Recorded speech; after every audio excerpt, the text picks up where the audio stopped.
Начинаем, да, Андрей Владимирович?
Скажите, пожалуйста, у нас микрофоны участникам, кто будет организаторы, видно, да?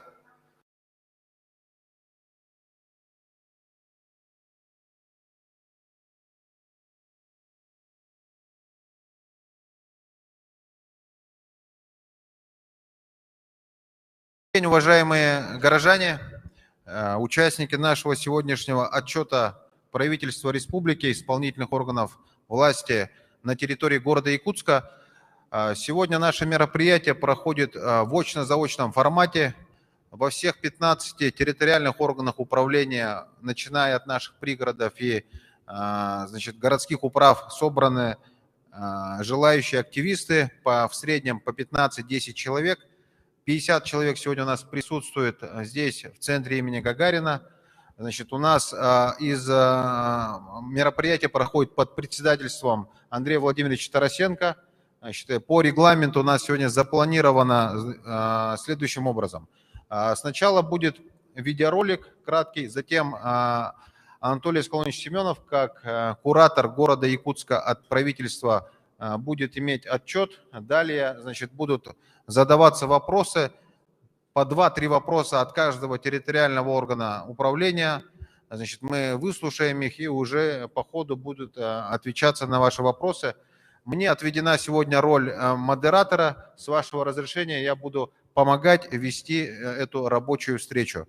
В целом хотелось бы поблагодарить все правительство, Андрея Владимировича лично, за тот большой вклад и внимание, которое уделяется городу Якутску, начиная с прошлого года.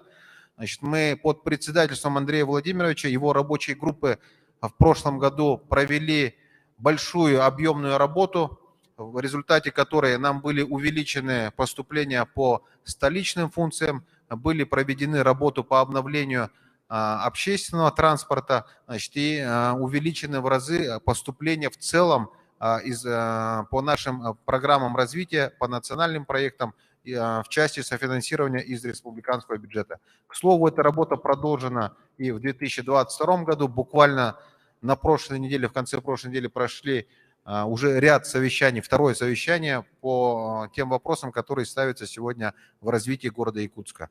В целом у меня как вступительная часть все. Начнем тогда. Видеоролики. Андрей Владимирович или видеоролик сейчас будет? Видеоролик? По итогам 2021 года Якутия сохранила лидирующие позиции по объему валового регионального продукта среди дальневосточных регионов. ВРП республики формирует 20% от совокупного объема ВРП Дальнего Востока. Это свыше 1 триллиона рублей с реальным ростом на 10,5% по сравнению с прошлым годом.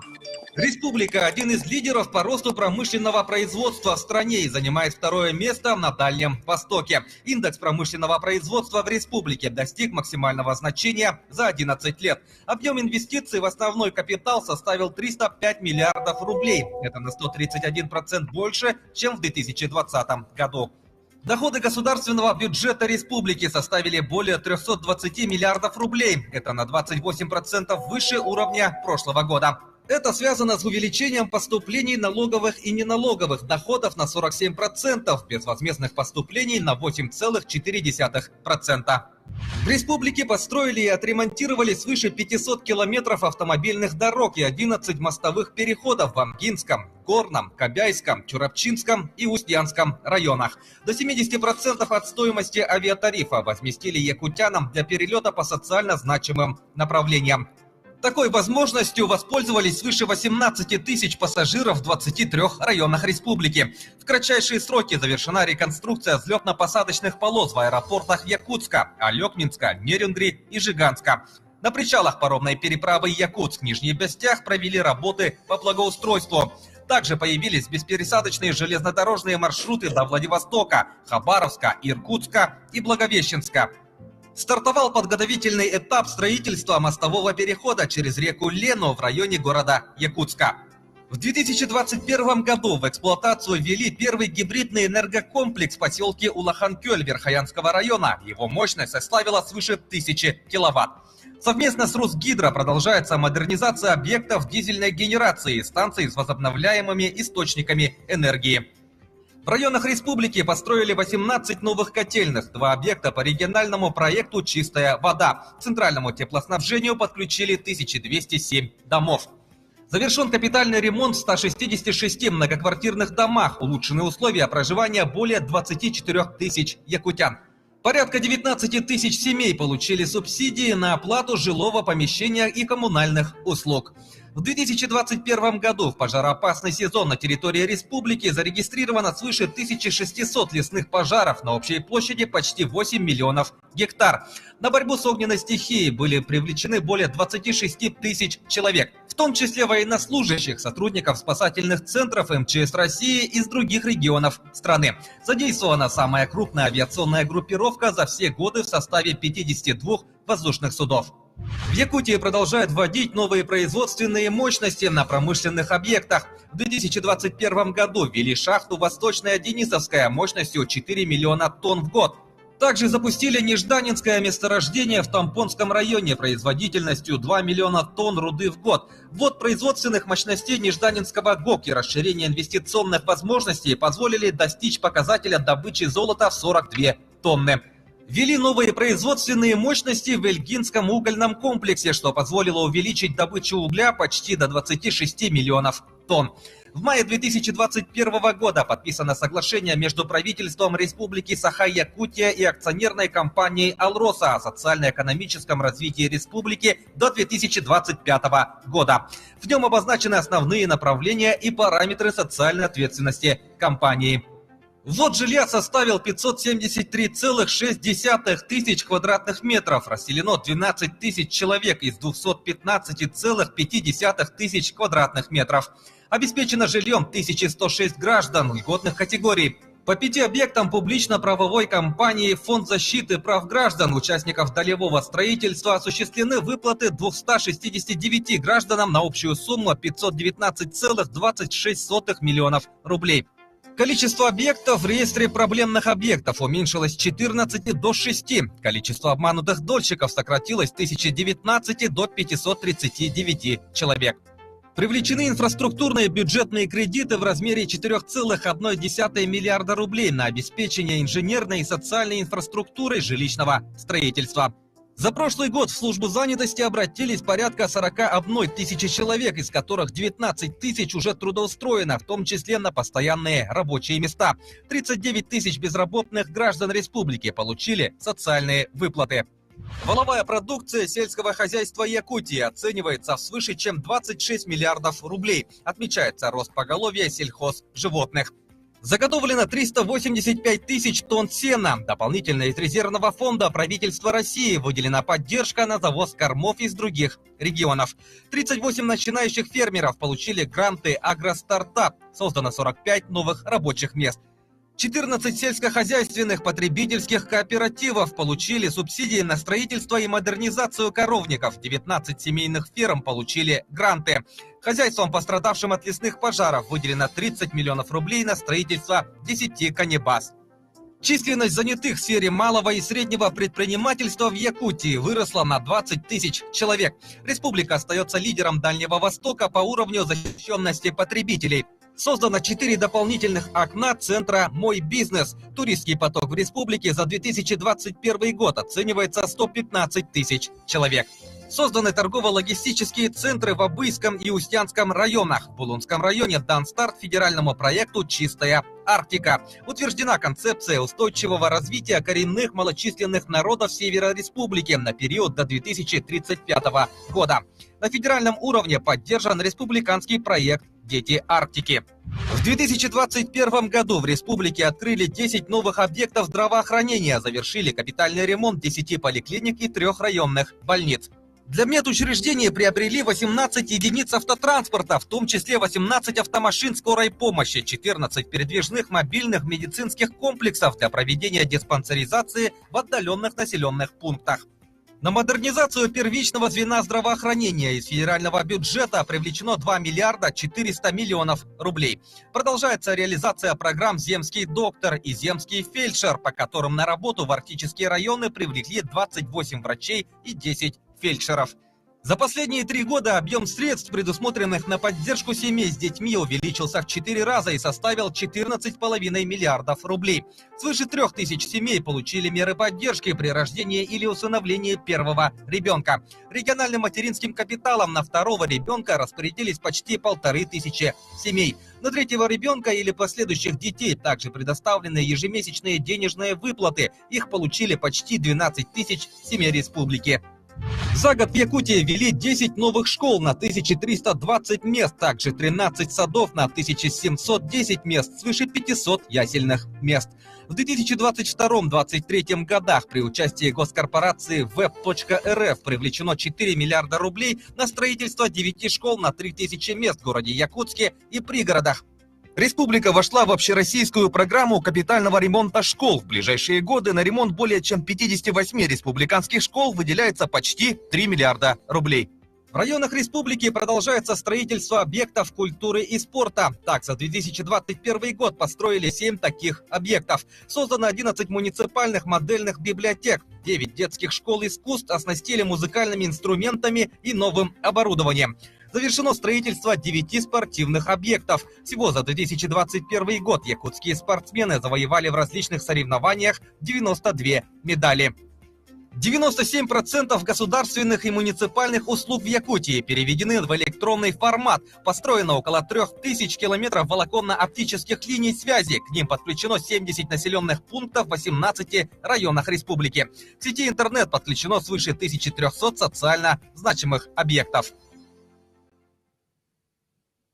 По итогам 2021 года Якутия...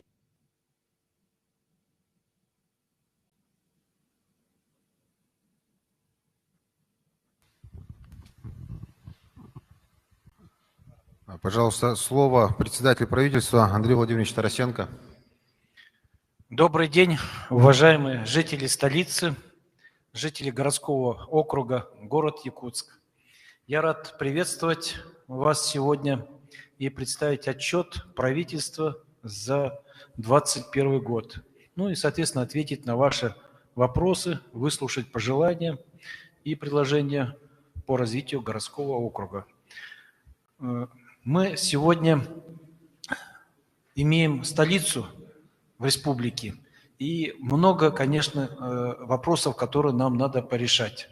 Потому что столица у нас сегодня самого большого региона в Российской Федерации, да и в мире в целом. То есть больше, чем наш регион, ни у кого такого нету.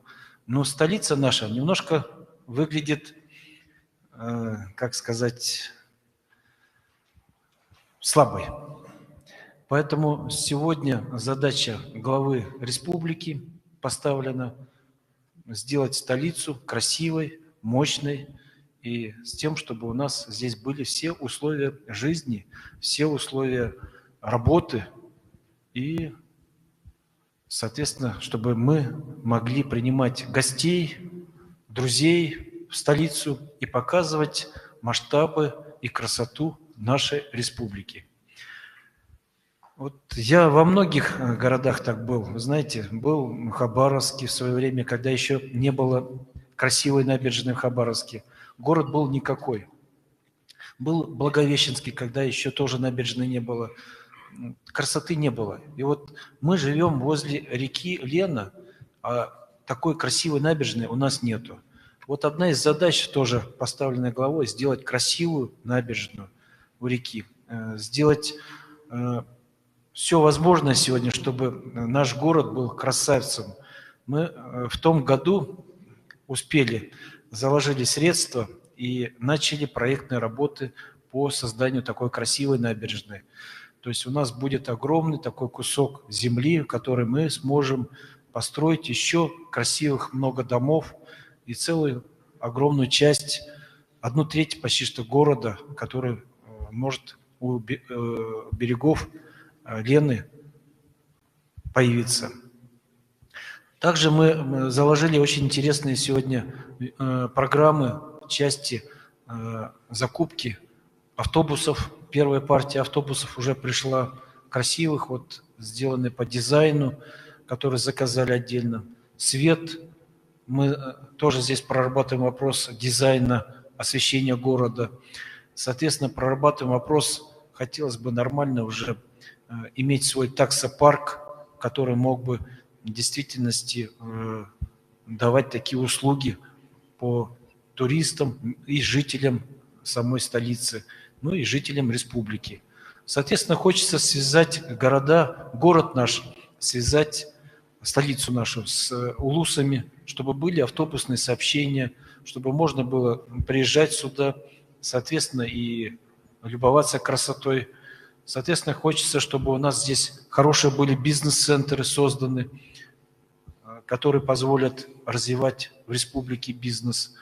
Ну и много-много другое, потому что столица, она должна быть столицей республики, тем более, еще раз повторюсь, самого огромного региона в мире. Ну и хотел бы вас послушать, вопросы, ответы дать, потому что свериться с той программой, которую мы себе наметили, те пожелания, которые вы нам скажете. И вот такой план нашей сегодняшней работы. Ну и начнем с того, что я хотел бы предоставить слово министру инноваций и цифрового развития Республики Саха-Якутия Анатолию Аскалоновичу Семенову. Спасибо, Андрей Владимирович. Уважаемые друзья, уважаемые горожане, вы знаете, что ежегодно мы проводим отчеты правительства республики по всей нашей территории. Сегодня отчет правительства заключительный. То есть мы провели в 35 муниципальных образованиях отчеты, видели и в прямом эфире на НВК Саха-Якутия-24. Нами было обработано 2373 вопроса. Сегодня вопросы поступают через портал OneClick Якутия. Сегодня мы Евгением Николаевичем тоже, нам в электронном виде будут эти вопросы поступать, мы их будем тоже озвучивать. Сегодня эфир, сегодняшний идет прямая трансляция на портале города Якутска. Соответственно, этот эфир будет сохранен, и все вопросы, ответы, которые сегодня будут заданы, они будут запротоколированы и попадут в итоговый протокол, да, для исполнения. Если говорить про прошлый год, в прошлом году поступило в сводный протокол 206 вопросов, из них 60 вопросов, это 30% исполнено, 93 являются в работе, да, и пока не исполнено 53 вопроса, но они имеют такой серьезный характер инвестиционный, поэтому они тоже находятся в проработке. Если говорить про прошлый год, в прошлом году основным событием, конечно, состоялись выборы главы города Якутска в марте прошлого года, как вы помните, на которых уверенную победу одержал Евгений Николаевич Григорьев. Основным стратегическим документом, определяющим десятилетний план развития столицы, стал указ главы, подписанный 8 сентября 2021 года о развитии города Якутска на период до 1932 года. Там определена миссия Якутска стать в 2023 году лучшим местом для жизни в мире на вечной мерзлоте. Следует отметить, что исполнение предыдущего указа главы о социально-экономическом развитии города 2017-2022 года составляет 90%. Из 25 мероприятий 23 мероприятия исполнено или завершается в 2022 году, и 3 мероприятия требуют дополнительных источников финансирования. для последующей реализации. Но вы знаете, что большая работа проведена по реконструкции строительства объектов водоподготовки, введен новый водозабор. Огромная работа ведется по переселению граждан из аварийного ветхого жилья. Исполнение составляет 71%. Завершается строительство кардиологического диспансера. В этом году он будет запущен. Ведется строительство якутского онкологического диспансера. Также поликлиники городской больницы номер 2 на 600 посещений в смену. Достигнута задача по реализации проекта государственно-частного партнерства по строительству 12 социально значимых объектов в сфере образования и культуры, в том числе и здание ДК Гагарина, в котором мы находимся сейчас. Ведется строительство круглогодичного детского центра отдыха и оздоровления «Полярная звезда» на Табагинском мысу. Общий ввод отремонтированных дорог составил 131 километр, из них 43,8 километров в 2021 году. Если говорить про демографию и население, на начало года численность населения городского округа города Якут составила более 347 тысяч населения. Это 35% от всего населения республики. Якут занимает первое место в республике по показателю рождаемости. За 9 месяцев 2021 года он составил 13,1 родившихся на 1000 населения, что опережает показатели по республике и по России. По республике 12,6, по России 9,6. Сохраняется устойчивый положительный общий прирост населения. В списке 100 крупнейших городов России по численности населения Якутск поднялся на 2 позиции вверх и занимает 59 место. Ну и, конечно, мы ждем с нетерпением официальных результатов всероссийской переписи населения, которая была в октябре и ноябре, которая покажет точные цифры проживающих в городе Якутске. Если касаемо бюджета, из государственного бюджета республики, из федеральных источников в 2021 году направлено 13,2 миллиарда рублей, что составляет 60% от бюджета города. Фактически исполнение бюджета на 2021 год составило по доходам в размере 22 миллиарда 145 миллионов, в том числе налоговые и неналоговые доходы 9 миллиардов рублей 126 миллионов. Безвозмездные поступления 13 миллиардов рублей 19 миллионов.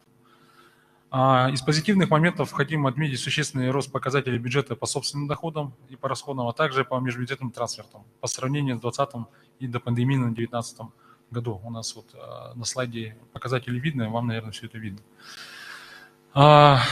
Также хочется сказать, что, конечно, в структуре, бюджет сохранил свою выраженную социальную направленность. В структуре расходов наибольший удельный вес занимает расходы на социальную сферу, это образование, культура, спорт, социальная политика, 67%, жилищно-коммунальные расходы, национальная экономика и общегосударственный вопрос. Что касается нацпроектов. Общий объем финансирования по нацпроектам в 2021 году по городу Якутску составил 6,2 миллиарда рублей. Это из федерального и республиканского бюджета, что превышает объем финансирования 2020 года более чем в 2 раза. В Якутске реализуется несколько национальных проектов. Это демография, образование, жилье, городская среда, безопасные и качественные дороги, культура. Самый масштабный и дорогостоящий нацпроект – это жилье и городская среда, 3,7 миллиардов рублей, по которому в рамках регионального проекта осуществляется переселение граждан в новое жилье. Всего в 2021 году переселено 959 граждан из 320 жилых помещений общей площадью 11 515 квадратных метров. Жилищное строительство на 30 декабря 2021 года общая площадь введенных жилых домов составляет 259 тысяч квадратных метров. Благодаря реализации крупных проектов комплексного развития территории, таких как микрорайон Звездный, стартовавший в прошлом году, отрасль строительства в ближайшие годы в этом году должна выйти на показатели не менее 300 тысяч квадратных метров жилья. Ну и обеспечение масштабного жилищного строительства необходимо расширять инженерную инфраструктуру, конечно. В этом году водоканал приступил к строительству 3-го городского канализационного коллектора и водоузла номер 5. В 2021 году в рамках программных мероприятий по обеспечению жильем молодых семей 30 молодых семей получили социальную выплату на общую сумму 60 миллионов рублей. В рамках мероприятий муниципальной программы для детей-сирот приобретено 151 жилое помещение. Что касается земельных участков, это по многодетным семьям. В состоянии на декабрь 2021 года в очереди на получение земельных участков состояло 7146 многодетных семей. В 2021 году решен долгий вопрос, еще в бытность мою, когда депутатом городской думы был, о передаче земель федерального лесного фонда по Вилюйскому и Намцирскому трактам. Муниципальная собственность более 2200 земельных участков.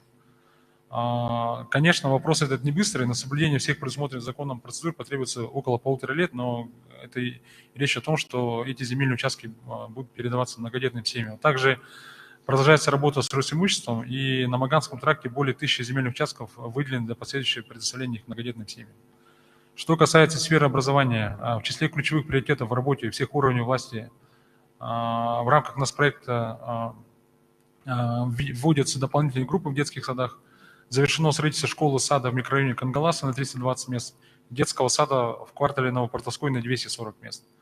Также проведен капитальный ремонт здания ЕТЭК под размещение СОШ номер 1. Вот эксплуатируется вот в этом месяце. Выполнен капитальный ремонт в 6 школах, 6 детских садах. В 2021 году правительством республики проведена большая подготовительная работа по планам строительства и выкупа 23 объектов образовательных учреждений на 11 500 ученических мест с участием государственной корпорации ВЭБ РФ. По первому этапу данной программы в городе Якутске будет осуществлен выкуп 3 пристроев, это уже в этом году, на 720 мест. Кроме того, в рамках национального проекта образования в 2022 году планируется выкуп здания под школу на 990 мест в микрорайон Прометей. Это крупнейшая школа в республике будет. В рамках второго этапа планируется строительство и выкуп еще 5 новых объектов образования на 2055 мест. По итогам работы правительства получено одобрение на федеральное финансирование капитального ремонта 11 муниципальных школ. Это 5-я часть общего количества школ в городе. Общая сумма финансирования составит 877 миллионов рублей, в том числе оснащение школ современным оборудованием. В 2021 году по нацпроекту образования открыт центр образования «Точка роста» в СОШ номер 12, село Пригородный. На сегодня таких технологических центров в городских школах уже 4.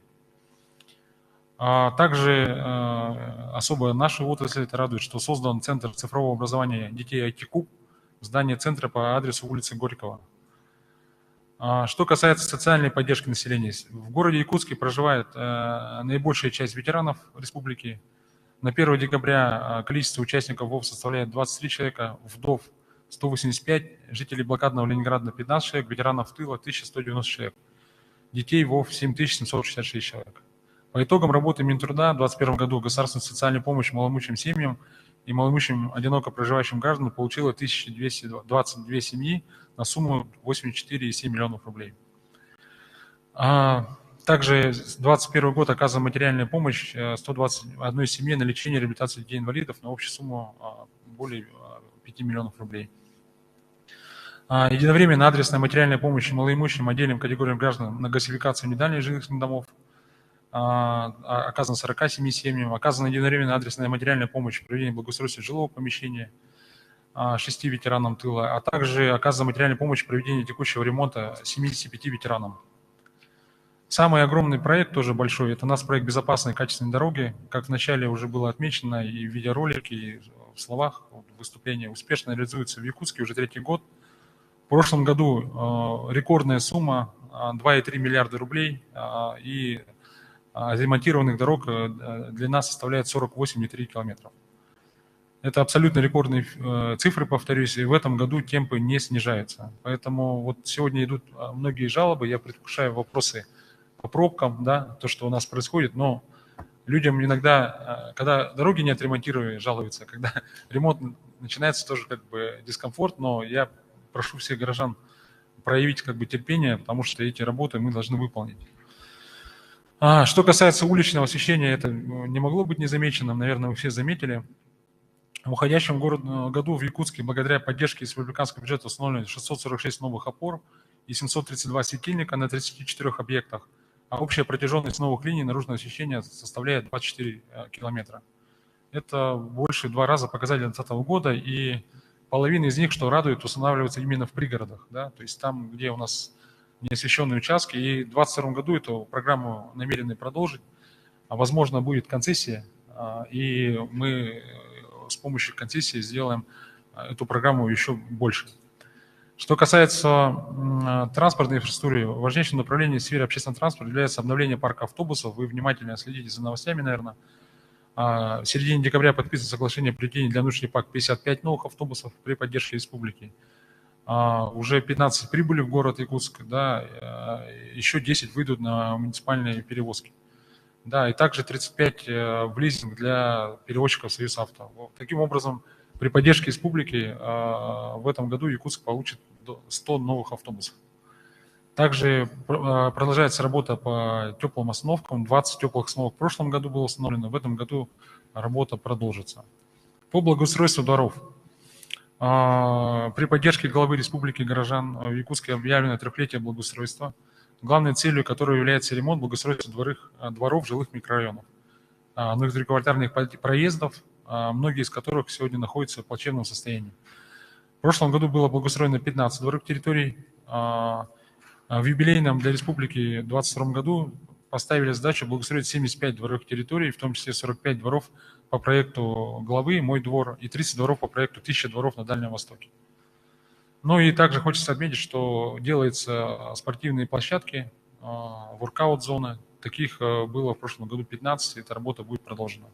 Что касается агропояса и снабжения своим продовольствием, на территории городского округа действует 119 предприятий, осуществляющих сельскохозяйственную деятельность. Вот основные показатели можете видеть на слайде. На 1 ноября поголовье крупного рогатого скота составило 3698 голов, увеличение составило на 290. В 2021 году производственные показатели ООО «Багарах» остались на уровне 2020 года. Валовый надой молока составил 865 тонн. Также, все показатели вы видите. В этом году, в 2022 году, республика отмечает знаковую историческую дату – столетие образования Якутской ССР. Крупное общественно-политическое событие в жизни республики несет в себе глубокий смысл, как вековой рубеж государственности, и призвано объединить всех жителей Якутии в преддверии начала нового столетнего периода развития. Очень много будет мероприятий в городе Якутске проведено.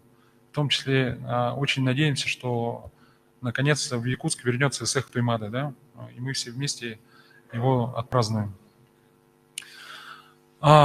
Безусловным приоритетом останется для нас обеспечение инфраструктурных проектов, включенных в национальную программу Дальнего Востока, и в том числе начало реализации второго этапа работ по строительству мостового перехода через реку Лена. 2022 год объявлен Республикой Годом Матери. Инициированы новые проекты, программа создания Центра социальной помощи семье и детям в городе Якутске, программа женского здоровья, дополнительные механизмы выплат на жилье семьям, имеющим 5 и 6 более детей, увеличение размера вознаграждения для приемных семей, для детей, рожденных в год столетия, как вы в курсе, учрежден целевой капитал «Дети столетия» в размере 100 тысяч рублей. Уважаемые жители города Якутска, время ставит перед нами новые испытания. Сейчас нам как никогда необходимо объединиться вокруг общих целей и совместно работать для достижения результатов. Исполнение всех социальных обязательств, таких как выплата заработной платы, социальных пособий, пенсий и иных форм господдержки, обеспечение бесперебойной работы всей инфраструктуры жизнедеятельности человека являются главными приоритетами органов государственной власти республики. В тяжелые времена необходима мобилизация всех наших ресурсов, в первую очередь человеческих. Каждый должен осознавать значимость своей роли в жизни государства. Спасибо за внимание. Доклад окончен. Ну что, давайте приступим к вопросам, которые вас волнуют, и предложения. Я бы хотел, какой последовательности будем. Да, Андрей Владимирович, разрешите, тогда предлагаю начать по округам. Поскольку мы находимся в Гагаринском округе, пожалуйста, начнем с Гагаринского округа, пожалуйста. Пожалуйста, да. Здравствуйте. Меня зовут Гапиева Татьяна Михайловна. Я житель Гагаринского округа. Я здесь проживаю с 10 лет, можно сказать, всю свою сознательную жизнь. И также тружусь здесь же, непосредственно недалеко от дома. Я учитель в 24-й школе. И так уж сложилось, что последние 2 года, да, почти 3, мы находимся на дистанционном обучении, много времени провели. И так получилось, что частный сектор Белое озеро у нас практически без интернета. Там нет возможности у детей в полном объеме получать образование. И дай бог, чтобы мы закончили с пандемией, да, и уже жили в нормальном режиме, и дети могли посещать школу, но тенденция времени такова, что интернет просто необходим для того, чтобы повышать свой уровень развития. Поэтому большая просьба, обратите на это внимание, да, чтобы наши ребята все-таки шагали в ногу со временем.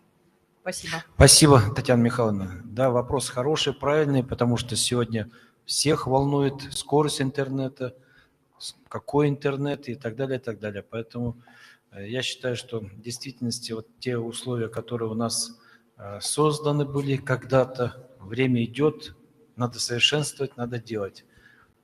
Вот на этот вопрос, Аскалунович, пожалуйста. Да, уважаемый, хорошо, спасибо за вопрос, правильный вопрос. Мы с Евгением Николаевичем в прошлом году проговорили, наметили совместный план вместе со всеми провайдерами, в том числе и с Ростелекомом и в местной компании Arctic Telecom. Принят план. Мы сейчас начали, в прошлом году закрыли полностью село Маган, ведем работы в Хатасах, Пригородном и Сергелях. И Белое озеро в этом году мы подключим полностью. Да, в 2022 году все вопросы по Белому озеру, Марха и Пригороды будут закрыты. Есть. Давайте дальше пойдем. Еще желающие?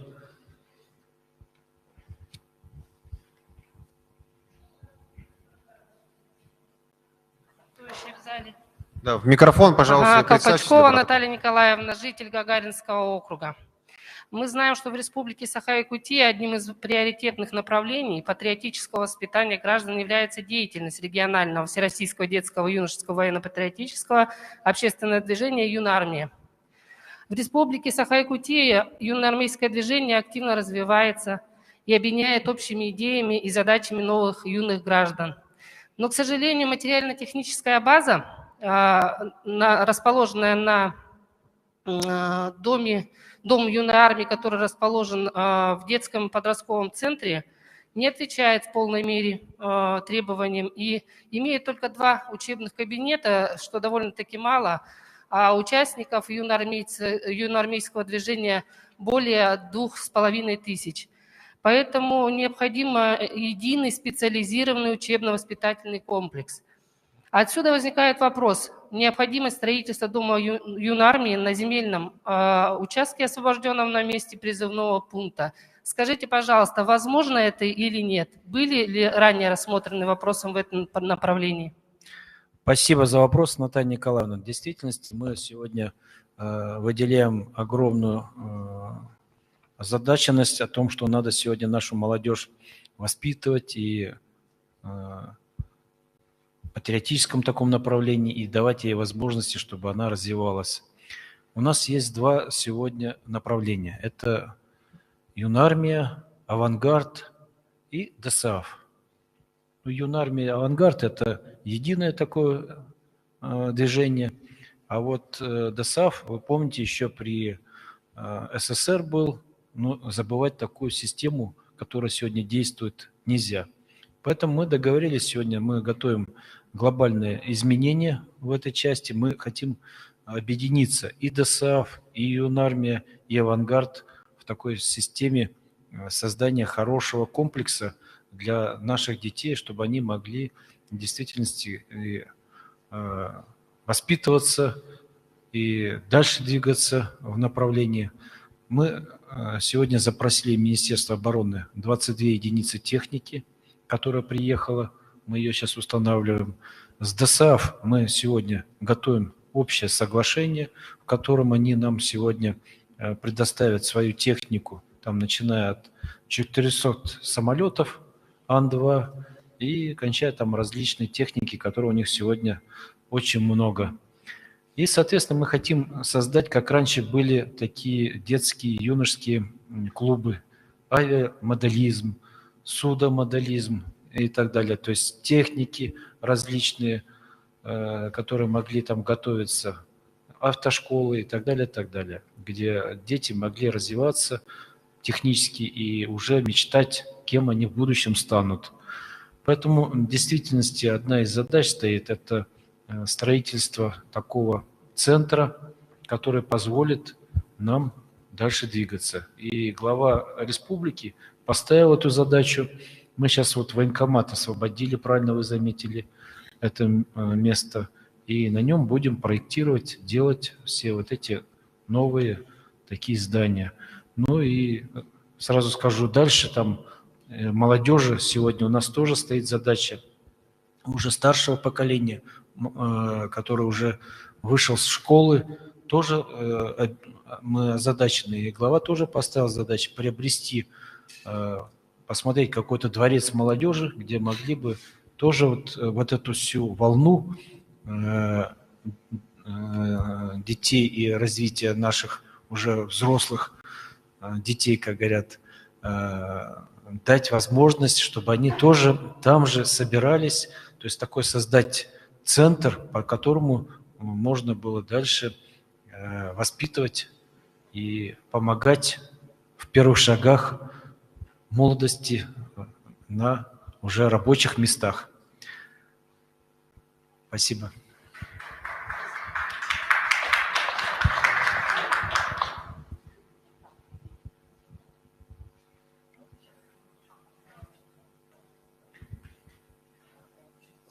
А включи микрофон, Иван Иванович.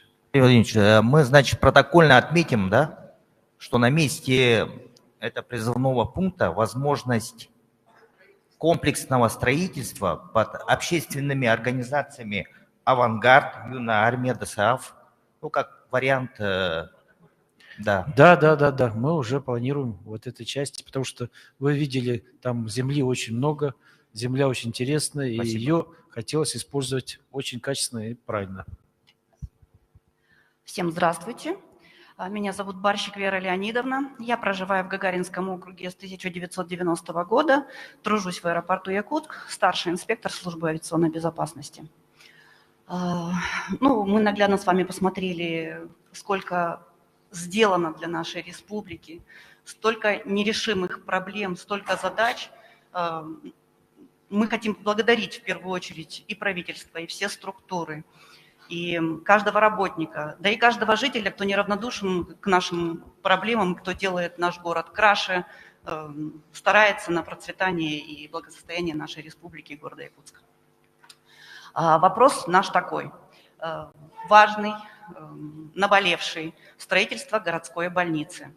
В 2018 году, 3 августа, Вести Якутии нас заверили, что завершено все, проектная документация сметная готова, земельный участок определен, что там, экспертиза проведена, но и дальше затишье, 4 года. Хотелось бы услышать ответ, что передать нашим гражданам, нашим жителям Гагаринского округа, потому что все переживают, все волнуются. Более 4 лет ждем. Спасибо.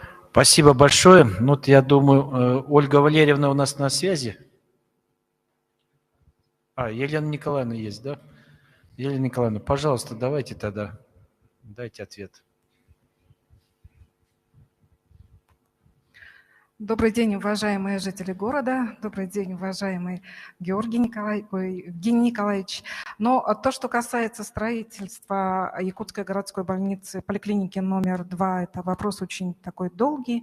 Об этом всегда говорится. И, в принципе, мы понимаем, что поликлиника, которая на сегодняшний день находится на Кузьмина 3, она не отвечает по площадям тем требованиям, хотя по насыщению она, в принципе, на сегодняшний день считается, в общем-то, хорошей поликлиникой города. Да? Что хочу сказать. То, что в 2019 году в рамках государственно-частного партнерства по указу главы республики начата как раз работа по проектированию данного объекта. Проектно-сметная документация разработана.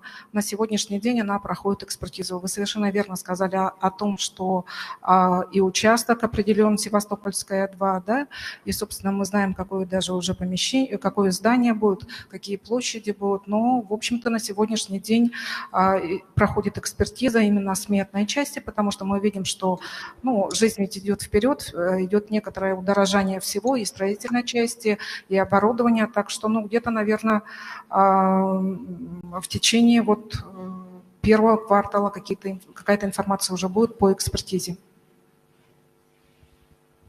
Спасибо. Давайте дальше пойдем.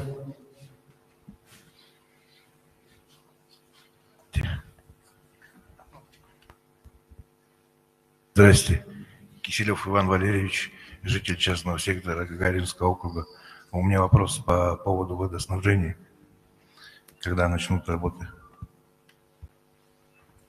Да, Иван Валерьевич, спасибо. Вопрос хороший, потому что в действительности сегодня самое главное в городе – это канализация, ливневка, вода, газ, тепло и так далее. Я думаю, по всем этим коммуникациям у нас специалист ответит. Дмитрий Дмитриевич, кто там? Вячеслав Павлович, ну давай тогда, Вячеслав Павлович. Добрый день, уважаемые горожане. Иван Валерьевич, спасибо за вопрос. Белое озеро же, да, у нас? Да. Ну, по Белому озеру, значит, сейчас определяются два варианта по водоузлу. Мы после определения и выполнения технико-экономического обоснования, а также разработки проектно-сметной документации будем участвовать по федеральной программе «Чистая вода». Это по нацпроекту. Это один из вариантов. Второй вариант – это выделение средств по линии Фонда содействия и реформирования ЖКХ. Это через Фонд национального благосостояния. Буквально на прошлой неделе я работал в Москве, встречался с заместителем генерального директора Фонда содействия и реформирования ЖКХ, и фонд подтвердил готовность финансирования проектов, в том числе и по объектам водоснабжения. При наличии проектно-сметной документации с положительным заключением госэкспертизы, я думаю, что протокольно мы сейчас это вопрос отметим. Это касается не только, наверное, Белого озера, но в том числе есть постановочные вопросы по Мархе, по Магану. Здесь мы с городом Якутском отработаем, и после разработки ПСД будем участвовать в федеральных программах, мы получим финансирование. Тем более, что сегодня вот на отчете мы сегодня услышали через Фонд содействия реформирования ЖКХ и через чистую воду по национальному проекту мы очень много за последние 2 года сделали и планируем данные темпы наращивать и, соответственно, увеличивать финансирование из федерального бюджета по строительству этих объектов. Этот вопрос ставится давно, сколько я работаю в министерстве, да, я думаю, что с городом Якутском мы в ближайшее время определимся с технико-экономическим обоснованием и с разработкой проектно-сметной документации. Спасибо. Спасибо. Давайте дальше. Добрый день, Высоких Андрей Анатольевич, председатель городского общества охраны памятников истории и культуры. На самом деле в этом году отмечаем 390 лет городу Якутску, и, к сожалению, вот наши памятники истории очень плачевные. В свое время передали Троицкий собор епархии. Это самый старый православный храм на территории Дальнего Востока, если кто не знает. Практически все РПЦ, будем так сегодняшним, да, это вот весь Дальний Восток и Аляска подчинялась именно этому храму. Дальше у нас есть залог, о котором мы очень много говорим, но практически никаких работ мы так и не начали делать. Я уже в шутку говорю, что мы делаем это, наверное, к 500-летию Якутска, мы его восстановим. Не к 400-летию через 10 лет, а через 110. И последние 2 объекта, которые на самом деле туристы, которые приезжают в город Якутск, это шахта Шаргина, единственное, опять же, сооружение, сотворенное людьми, сделанное вниз 118 метров в глубину. Она стоит в очень ужасном состоянии, то есть подойти к ней очень, так сказать, проблематично и стыдно. И даже вот последний приезжал к нам Касперский, очень хотел посетить эту шахту, но вот, я говорю, в силу того, что она находится практически среди развалин реального училища и сгоревшего здания мужской прогимназии, показывать ее, в общем-то, никак не получается. А в свое время я и Институт мирозавидения сделали какой-то договор, хотели ее возродить, сделать, что называется, вернуть в жизнь, но в силу, опять же, каких-то обстоятельств все это затормозилось. Все-таки вот хотел бы задать вопрос, может, уже и реальное училище передать городу, чтобы мы сами его восстановили, а не Министерство культуры и другие объекты. То есть все-таки стыдно за город, действительно, который самый старый город северо-востока России. Вот история его практически лежит на боку. Спасибо. Спасибо, Анатольевич. Вот я вчера ходил, специально смотрел это училище. В действительности его состояние, в каком оно находится, так получилось удачно, что приехал здесь один специалист по восстановлению памятников архитектуры. И мы с ним прошлись, я ему показывал вот это училище, которое, да, он посмотрел, конечно, тяжелое состояние его, очень тяжелое. Вы, если видели, там у него уже стяжки есть металлические. Он говорит, сегодня восстанавливать, конечно, его тяжеловато будет. Его надо просто по подобию проекта, то есть сохранив какие-то лицевые стороны, скажем, восстановить, то есть оставив какую-то одну стену. Все остальное, конечно, придется сносить. Потому что вот мы прошлись, и он подумает, как предложить, что предложить нам по его восстановлению. То есть небольшой аванпроект сделает. Но еще раз говорю, что в действительности уникальная площадь в центре. И глава уже поставил задачу, тоже он сказал, что, говорит, ну что ж за безобразие такое в центре города. И мы имеем такую, позор, грубо говоря, для города. Поэтому задача поставлена, и шаги мы уже начали делать. Поэтому мы городу попробуем показать этот аванпроект дальнейшего развития и строительства вот этого памятника культуры. Но самое главное, это не в памятнике культуры, а в действительности есть необходимость создания такого училища. Поэтому мы работу ведем. Ну, по шахте Шергина тоже, наверное, прокомментировать. Да, там вот у нас есть Макаров. Николай Афанасьевич, пожалуйста. Добрый день, уважаемые коллеги. Да, Андрей Анатольевич, мы постоянно держим связь и по шахте Шергина, и по военному училищу. На самом деле он в курсе всех наших движений. Именно по военному училищу Андрей Анатольевич уже сказал, работа ведется, и мы на сегодня фактически имеем проектно-сметную документацию, где все указано, что сносить, что оставить.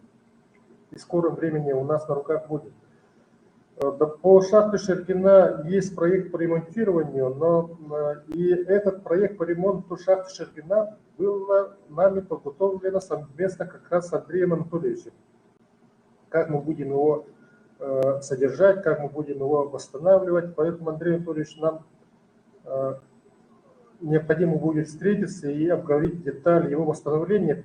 Почему так происходит? Потому что шахта Шергина – это особенный объект культурного наследия, который на самом деле шахта. Там особенности его воссоздания. Поэтому мы будем держать на контроле и работать над сохранением шахты Шергина.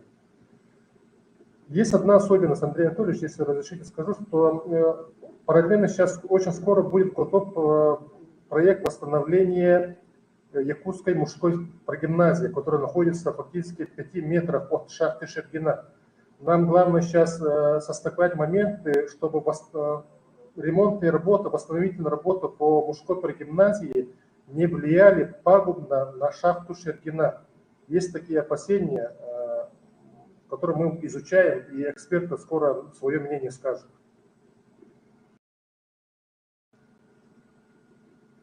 У меня все, Андрей Анатольевич. Спасибо.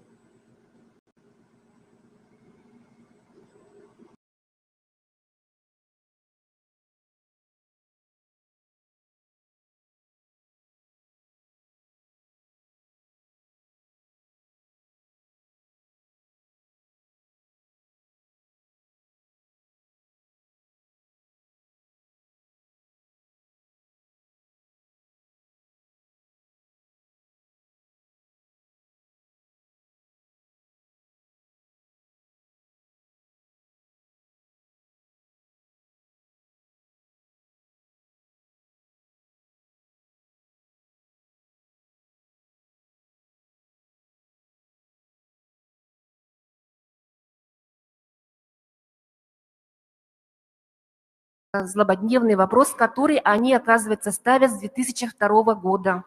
Получается, что вот столько лет этот вопрос не решен, а сейчас вот к их проблеме прибавился еще такой густонаселенный 203 микрорайон. Сейчас специалисты у нас расположены на Кальвице, не хватает талонов, то есть нашим жителям приходится добираться в район рабочего городка, но что, конечно, не обеспечивает доступность медицинского обслуживания. Также еще второй вопрос – до строительства большой общеобразовательной школы. Я также являюсь председателем родительского комитета новой гимназии, которая была введена в прошлом году. И школа на 360 мест, сейчас в ней обучается 1200 детей. И при этом она тоже, конечно же, не закрывает весь социальный запрос, который есть у нашего населения. Спасибо. Спасибо. Да, всегда вопрос самый главный здесь – это земля. Если есть земля, то, соответственно, можно что-то планировать. Как-то я так понял, что в свое время была плохо спланирована территория, и фактически там сделали вот этих скворечников, налепили о том, что там надо учиться, там, что надо в садике распланировать поликлиники и так далее, никто не подумал. Поэтому, ну, давайте я слово могу дать у нас, кому там, Елена Афанасьевна, да? Афанасьева. Елена Николаевна, пожалуйста. Ну, вопрос действительно по строительству 203-м микрорайоне поликлиники, он ставится уже несколько лет. Но на сегодняшний день, вот, как говорит Андрей Владимирович, видимо, по генплану-то вообще как бы не предусмотрено было. Тут, наверное, какие-то другие выходы надо искать, но надо смотреть. Ну, давайте вот мэру все-таки дадим города, что он, есть ли земля там, есть ли там какие-то вот...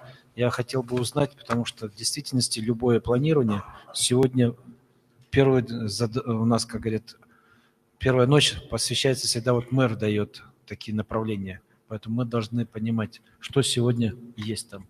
Да, действительно, сегодня по обеспечению социальными объектами с учетом плотности проживания населения 203 микрорайон не соответствует. Значит, у нас сегодня отсутствуют земельные участки внутри самого 203-го микрорайона, поэтому здесь, на самом деле, Андрей Владимирович, вот идея, которая лежит в основе выпрямления русла реки и высвобождения территорий, она в первую очередь направлена на расшивание вот этих проблем, которые есть сегодня на 203-м микрорайоне. В моем понимании сегодня можно начинать осваивать ту часть, которая будет правее, ну или левее, если смотреть в сторону центра, от улицы Виктора Ефимова, которую мы планируем начать в этом году, значит, и тем самым локальным укреплением уже образовывать новые земельные участки. Очевидно то, что проблема необходимости строительства на 203-м микрорайоне стоит, и нам в любом случае нужно будет образовывать там земельный участок, это нас. Да, ну я понимаю, то есть вот давайте таким образом, чтобы вот люди в действительности были удовлетворены и понимали, что есть какая-то перспектива развития и строительства в этой части. У нас где-то в сентябре месяце будет защита проекта набережной самой, которая будет идти вот с применением реки Лена, то есть она будет идти от моста и до Жатая. Вот таким образом. То есть она очень длинная будет, красивая.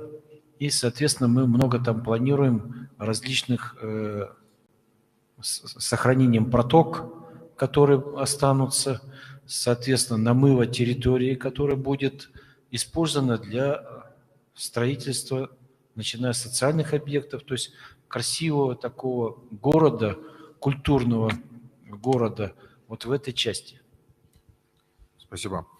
По вопросу школы такая же, значит, обстановка, связанная с выделением земельных участков. Поэтому мы, Андрей Владимирович, отдельно вам покажем, какие у нас есть идеи. Тогда предлагаю нашу работу вернуть, значит, в логику по территориальному принципу. Поэтому попрошу сейчас подключиться село Пригородное. Далее готовится Сайсарский округ. 2-3 вопроса, пожалуйста. Здравствуйте, меня зовут Никоненко Валентина Михайловна, я житель села.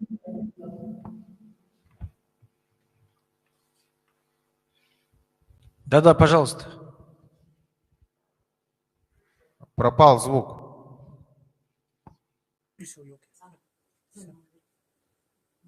Говорите. Здравствуйте, меня зовут Никоненко Валентина Михайловна, я житель села Пригородного. Администрации, и медики, и почта, и ДК. И это здание очень ветхое. И вот жители села, и я в том числе.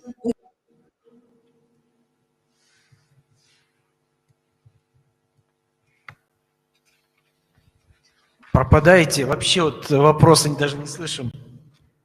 Что-то со связью. Вроде бы в столице республики находимся, а связи никакой нету. Я так понимаю, вопрос про, Расколоныч, вопрос про строительство многофункционального центра, да? Да. Да, строительство многофункционального центра да. или пригородной. То есть сейчас оно находится в старом ветхом аварийном здании? То есть, да, у нас, Андрей Владимирович, я немножко позволю себе обобщить вопрос, который прозвучал сегодня Елизаветой Николаевной. У нас сегодня, в принципе, наличие многофункциональных центров, которые могли бы включать в себя функции социального обеспечения, как спортзал, значит, в каких-то моментах трансформироваться в ДК, а также осуществлять административные функции, в принципе, отсутствуют во многих наших пригородах. В селе пригородном нету, вот это они сейчас сидят в деревянном доме, значит, и мы определили для себя, значит, проектно-сметной документации. Есть она старая, мы ее нашли, сейчас будем ее корректировать, уже срок ее прошел. Для себя в апрельской сессии мы вводим корректировку, поэтому ПСД будет откорректировано. Но в принципе нужно понимать, что это вопрос не только пригородного, это вопрос, который касается у нас сегодня хатасов, сегодня касается табаги. Также этот вопрос актуально стоит в Тулагино-Кильдямском наследии. Ну, в Магане у нас есть построенный ритм, но тем не менее, значит, мы практически во всех наших пригородах у нас отсутствуют спортивные залы так таковые. Хорошо, услышал. Ну, давайте типовой проект сделайте, чтобы у нас можно было его ретранслировать на различные пригородные и так далее. Есть. Только он должен быть не шибко дорогой быть. Да, энергоэффективный. А то потом вы все будете мне говорить о содержании, мы не сможем содержать и так далее, и так далее. Вот «Газпром» же построил хороший бассейн, теперь вот вопрос решается, кто его содержать будет.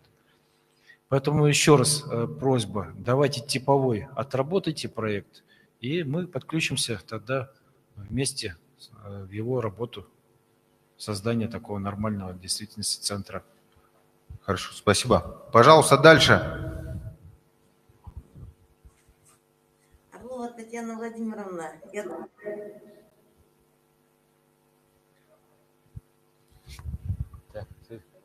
Как ты переводишь, так что они спрашивают? Так, еще раз. Плохо со связью. Может быть, попробуйте еще раз что-то задать вопрос. У меня вопрос этот же по МФЦ, но с корректировкой. Мы хотели бы, чтобы медпункт был отдельно. Ну, давайте так. Вот я понял вопрос. Дальше он просто не проходит. Я понял вопрос, что вы хотите что-то отдельно. Ну, давайте, вот у вас здесь мэр города, вот как он сделает проект, так мы будем подходить уже дальше. Там отдельно он нарисует или вместе нарисует. Поэтому, исходя из этого... Побыстрее, потому что там совсем невыносимо больным находиться. Коридор узкий, сидячих мест нет. У них медпункт находится в этом же здании. Все то понятно. есть, это приспособленное здание, и, к сожалению, сегодня... Хорошо, давайте вот все зависит от первого шага мэра. Как он сделает весь этот проект, второй шаг будет за нами. Первый шаг будет связь наладим. Ну, со связью, да, что-то у вас там очень плохо совсем. Я думаю, Аскалоныч туда съездит, посмотрит, что ж там со связью. Аскалоныч, ты посмотри. Повторяйте? Да, пожалуйста. Павлов Александр Иванович, житель села Пригородный также. Более 20 лет мы пытаемся поднимать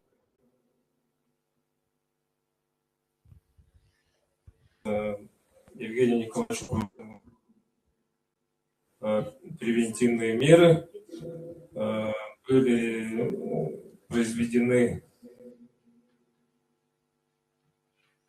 наиболее поврежденные участки, где вот берега рушатся. И мы надеемся, что будут строить капитальные инженерные берегоукрепительные работы. Очень много лет. Мы буквально теряем жилые дома. И хотели бы тоже, вот как Андрей Владимирович сказал, побываться в матушке реки Лена, тоже вот, и они боятся, что мы потеряем. Вот буквально они уходят на глазах. Между Табагой и Хатасом. Не после Хатаса. Ну вот еще раз говорю, мы делаем глобальный большой проект набережной, соответственно, вы в этой же системе предусмотрены. То есть сначала от моста вся эта набережная пойдет вот таким огромным таким кустом и до Жатая будет идти. И все вот эти, грубо говоря, примитивные методы мы делали по защите, они будут в одной набережной, в одной такой системе сделаны, и полностью как бы будет весь этот берег укреплен. Соответственно, мы все протоки, которые там есть, необходимость сохранить, изолированные, и чтобы они пополнялись какой-то водой. То же самое, все это будет на проектировании рассмотрено, и каждое, соответственно, пожелания будут удовлетворены, потому что нам очень важно сохранить воду, которая есть уже естественным путем появилась, но, соответственно, чтобы она была изолирована от этих наводнений и подъемов, которые сегодня воздействуют на берег. Давайте дальше пойдем. Да, тогда у нас по пригородному, в принципе, вопросы закончились. Я здесь, так понимаю, вопрос основной касался превентивных мер. То есть благодаря проведенной работе в прошлом году по линии КЧС мы удалось там около 1,5 километров укрепить. Вот об этом, я так понимаю, сегодня вопрос ставится. Поэтому мы должны сейчас с Министерством экологии на этой неделе уже работу включиться. И по результатам этого совещания мы доложимся перед жителями пригородного. Пожалуйста, Сайсарский округ. Здравствуйте все. Меня слышно, нет? Да, слышно. Привет. Андрей Владимирович, у меня ходатайство лежит у вас на столе, а я сегодня приходил и положил вам. Так, и, во-первых, у меня ходатайство такого содержания. У нас полвека нет культурно-досугового центра. И нам сказали, что через 10 лет, к 1932 году, оно будет построено. Вот в этом проблема такая. Да, вот мы только что сейчас говорили с другим районом, в котором то же самое, такая же пригородная, говорили о том, что сегодня такой же вопрос стоит о том, что нужен такой единый центр для отдыха. Соответственно, мы договорились с мэром, что он сделает типовой проект, который мы будем транслировать на все вот эти пригороды, которые сегодня не имеют вот этих центров. Евгений Николаевич, правильно я понял, да? Да, мы по Сайсарскому округу действительно он очень обширный, преобладает в нем частный сектор, он фактически во многих показателях сравним с пригородом, да, периферией. И действительно обеспеченность всеми формами социальных объектов в Сайсарском округе одна из худших в городе Якутске. Нету спортзала, нету культурного центра. Значит, вот сейчас коллеги собрались в здании управы. Мы, когда встречаемся с населением, собираемся в общеобразовательной школе. Хорошо, вот я еще раз говорю, подтверждаю, что готовы помогать городу и рассматривать. Давайте только за вами первый шаг. Это проект. Мне нужен проект. Основание.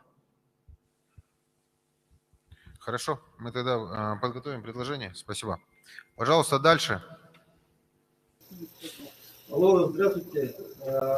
Меня зовут Иванов Егор Владимирович, тоже житель Сайсарского округа. У меня вот такой вопрос. Тоже наболевшая тема не только Сайсарского округа, наверное, но других кварталов.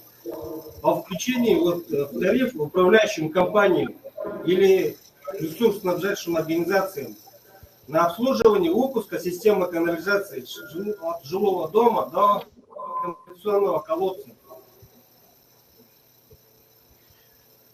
Хорошо, услышал вопрос. Антонина Борисовна, давайте. Добрый день, уважаемые жители города Якутска. Вопрос этот на самом деле даже не тарифный, а имущественный. Кому принадлежит имущество? Если имущество принадлежит и является общим имуществом дома, то это на содержание жилого дома ложится. Это имущество, может быть, содержание его может включиться в тарифы только в том случае, если этот объект станет имуществом водоканала. Услышали, да? услышал. Спасибо. Спасибо. Давайте дальше пойдем.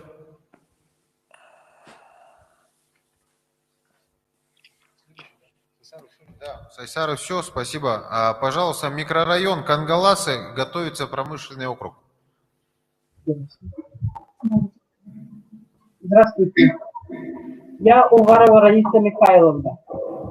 Всегда обращалась и обращаюсь насчет нашей больницы. Больница – это наболевший наш вопрос. Писали письма многим, и ответов на эти письма были. Но я считаю, что просто это были отписки. Сейчас больница закрыта.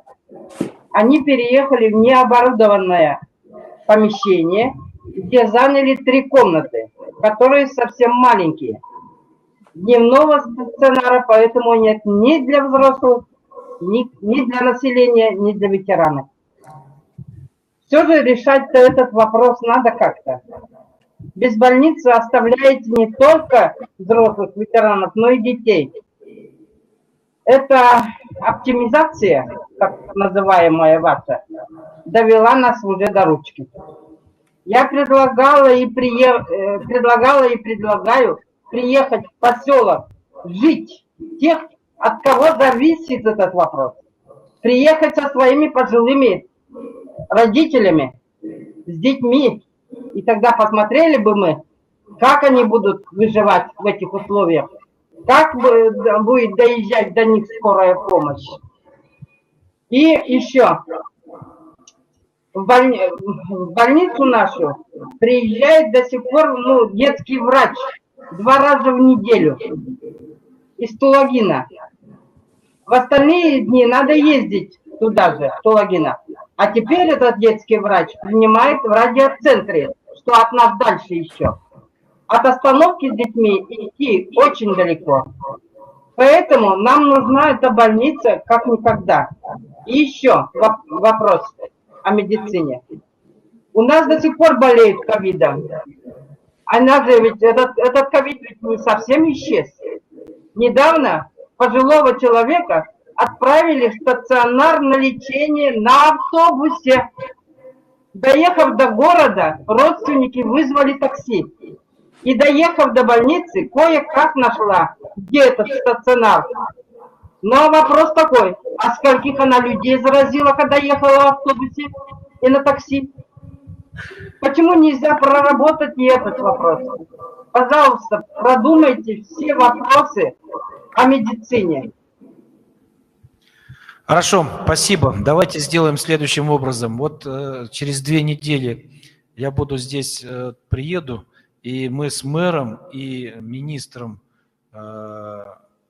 здравоохранения подъедем к вам и пройдемся полностью, посмотрим, что у вас там сегодня творится и что делается. Вот и после этого мы сделаем понимание, что нам делать и как мы будем выходить из этой ситуации. Леонид Николаевич, может, прокомментируйте? Леонид Николаевич, дайте микрофон, все-таки надо ответить. По Кангаласской больнице, хочу сказать о том, что территория обслуживания медицинского центра города Якутска, и уже несколько лет говорится как раз о том, что вот по непосредственно деятельности в микрорайоне Кангаласы, но сразу хочу сказать, что вот наши подведомственное учреждение, медицинский центр города Якутска, они действительно выехали из этого здания, но здание надо использовать в интересах здравоохранения. Вот мы просто должны посмотреть все-таки, что лучше, под что лучше использовать. Но вот мы с вами подъедем и все. Требуется ремонт. Приедем, посмотрим и примем решение. Хорошо. О дальнейшем. А то, что касается вот то, что вы говорите больного, о пациенте, который в общественном транспорте поехал в город Якутск, с этим вопросом надо разбираться. Я думаю, что в частном порядке мы разберемся. Спасибо, Евгений Николаевич, записал себе, да? То есть планы, и чтобы там глава был района, и, соответственно, пройдемся по всему району. Работаем, да, конечно. Добро. Дальше давайте. Здравствуйте. Топхаева Алиса Георгиевна, работник школы, делопроизводитель. У нас много детей, обучающихся, живут в верхней части поселка, и при дистанционном обучении у них нет возможности обучаться, так как в верхней части поселка нет интернета. Будет ли как-то решаться этот вопрос? Так, у нас кто там сегодня? Интернет.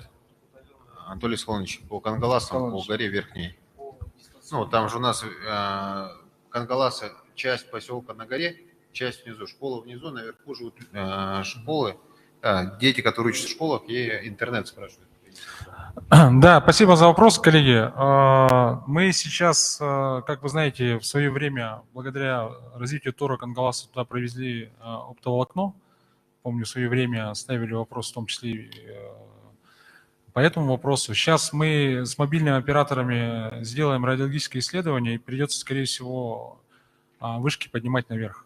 Да, этот вопрос мы в протокол включим, Андрей Владимирович. Тоже. Тогда на выезд Кангаласа я тоже поеду. Да, надо это сделать, потому что, получается, если уже наверху нету, то о чем говорить тогда можно? Добро, дальше вопросы. Здравствуйте, уважаемый Андрей Владимирович, Евгений Николаевич. Меня зовут Владимир Бочкарев, проживаю в микрорайоне Кангаласы, работаю здесь же, в реабилитационно-наркологическом отделении. У меня вопрос по пожарной части. Вообще планируется ли возвращение пожарной части в наш микрорайон? Если планируется, то планируется ли восстановление старой пожарной части, да, уже разрушающей, или строительство новой пожарной части? Спасибо. Добро, спасибо. Дмитрий Николаевич. Добрый день, уважаемые жители города Якутска. Да, мы в свое время из-за аварийности здания в поселке Кангаласы нам пришлось прикрыть, закрыть пожарную часть. Но учитывая то, что обеспечение пожарной безопасности, мы не должны этот поселок оголять. И в районе выезда в соответствии с нормами пожарной безопасности микрорайон Кангаласы включен в район выезда пожарной части поселка Капитоновка и пожарной части поселка Жатай. На сегодняшний день у нас по городскому округу Якутск есть ряд приоритетных объектов по строительству пожарных частей. Это в Кангаласах, в Хатасе, в поселке Тулагина. На сегодняшний день в соответствии с порядком утверждения инвестиционной программы и в соответствии с приказом Государственного комитета в приоритетном порядке включен объект по строительству пожарного депо в поселке Кангаласы. Штатная численность у нас есть, но нам нужно дальше проработать вопрос по проектированию и дальнейшему строительству.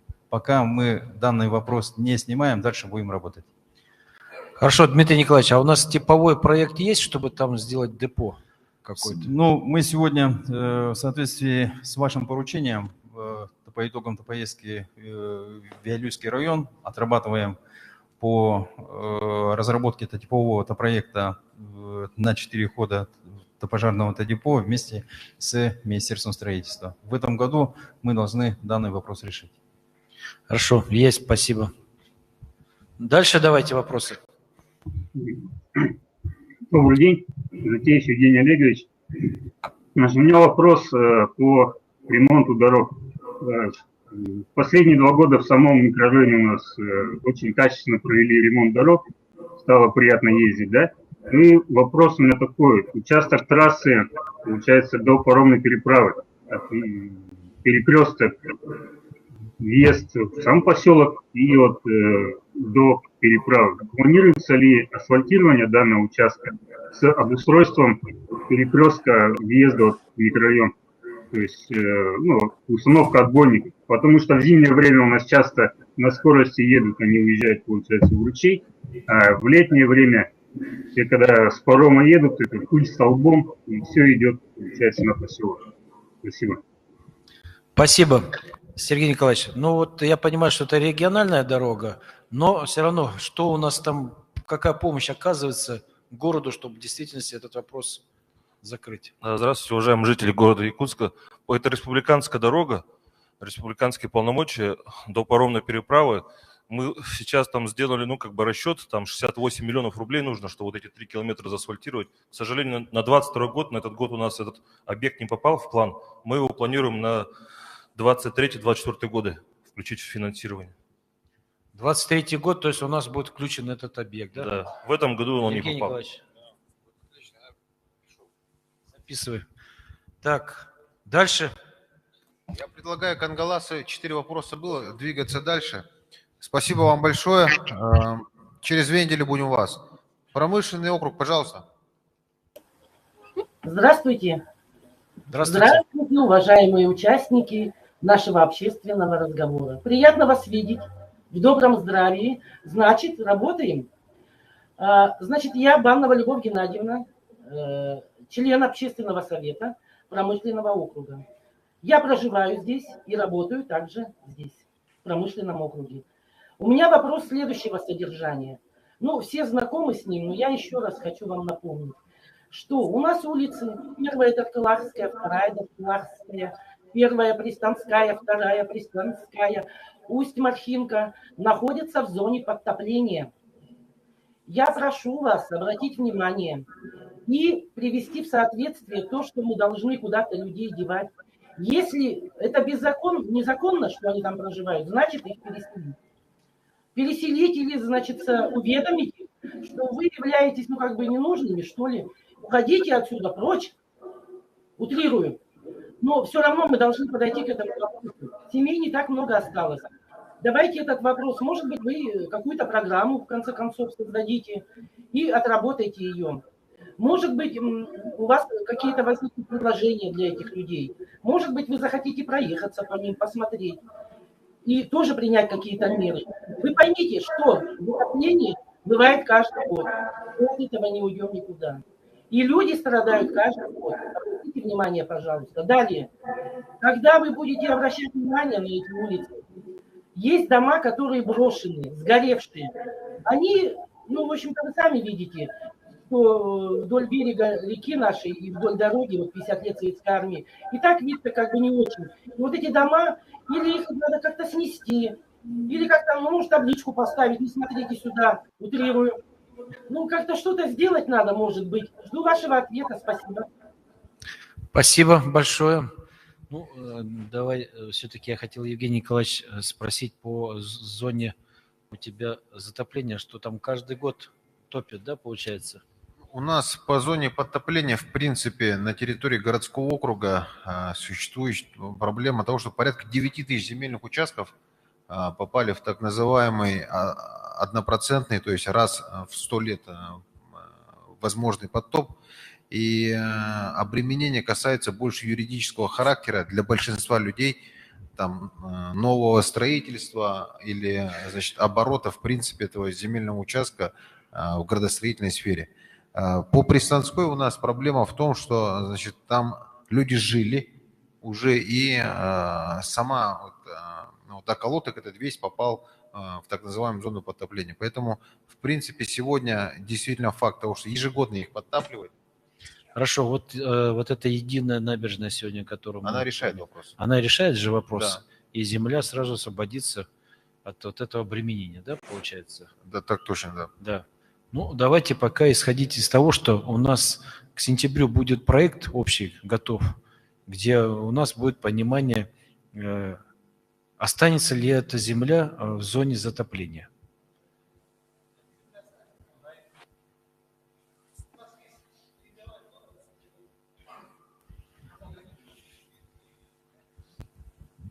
Спасибо за вопрос.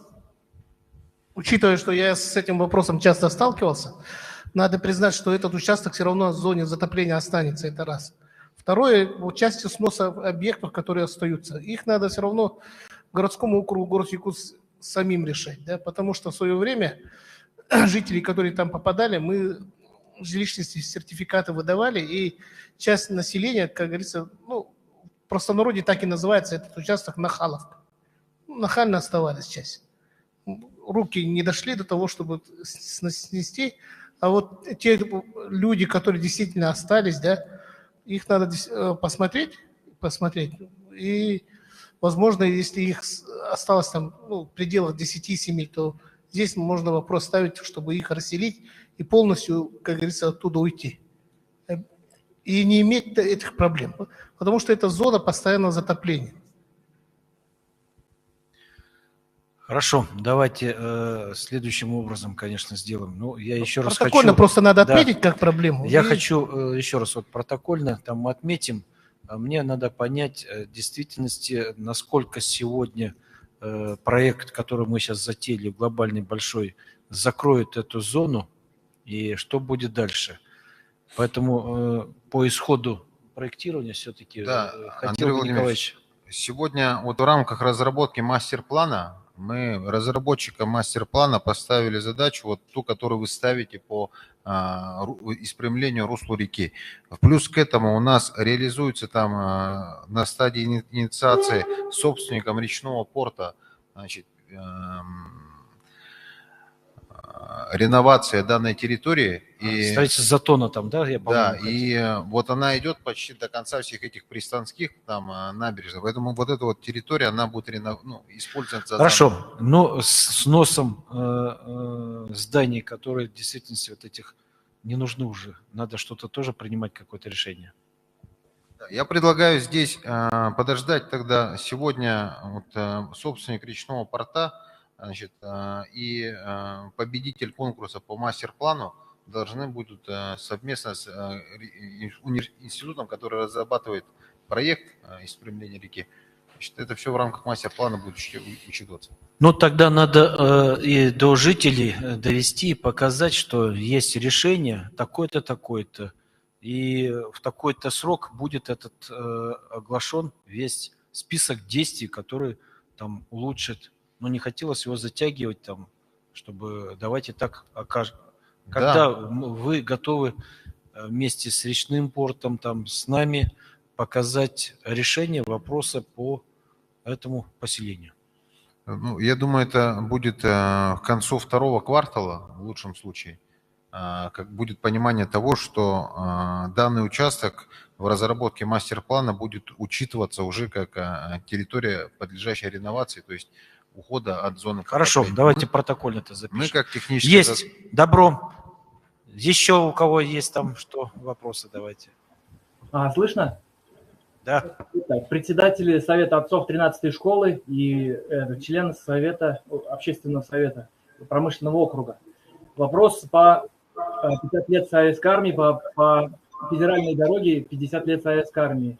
А конкретно вот по 13-й школе. Вот в районе вот 13-й школы, где учатся около 900 детей, здесь, ну, от дороги, она не отдорожена, в общем, дети бегают, ну, тут сильная загруженность, больше грузы ездят, и вот вопрос такой, что как бы вот обезопасить или поставить какое-то ограждение, или отбойник, или что-то вот здесь.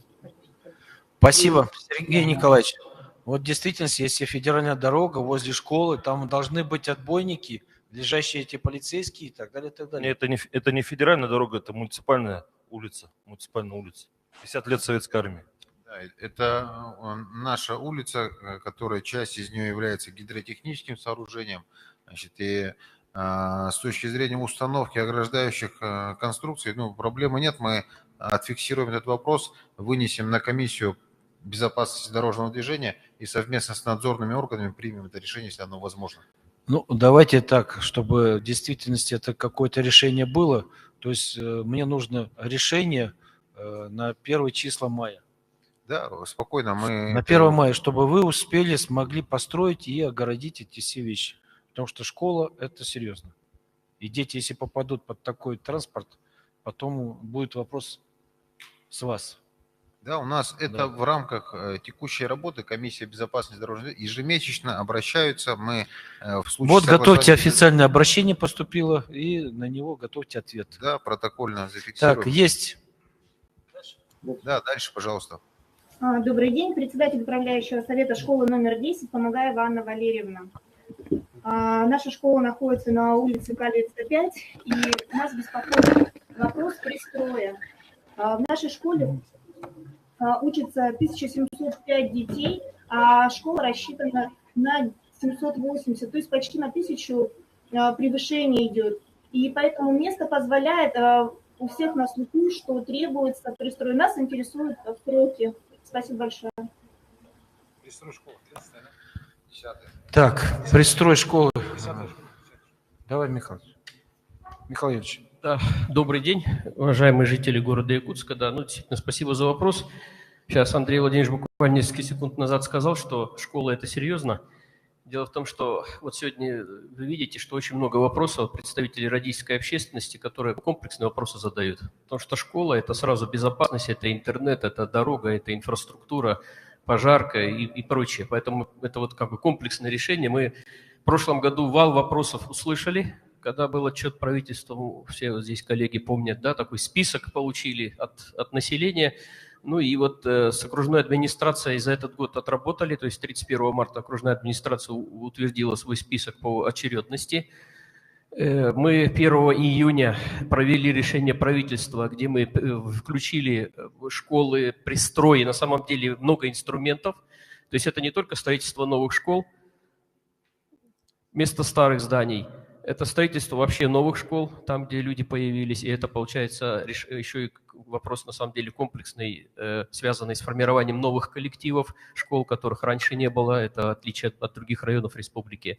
Это строительство пристроев, которые тоже у нас идут. Это капитальный ремонт, это тоже одна из мер серьезная, в частности, вот по городу Якутску практически на 1 миллиард рублей в этом году, 11 школ с большой нумерацией, в частности, школа номер 10, 125 миллионов, то есть одна из самых больших, самая большая, по-моему, сумма по городу Якутску на капитальный ремонт в этом году, к подготовке к новому учебному году.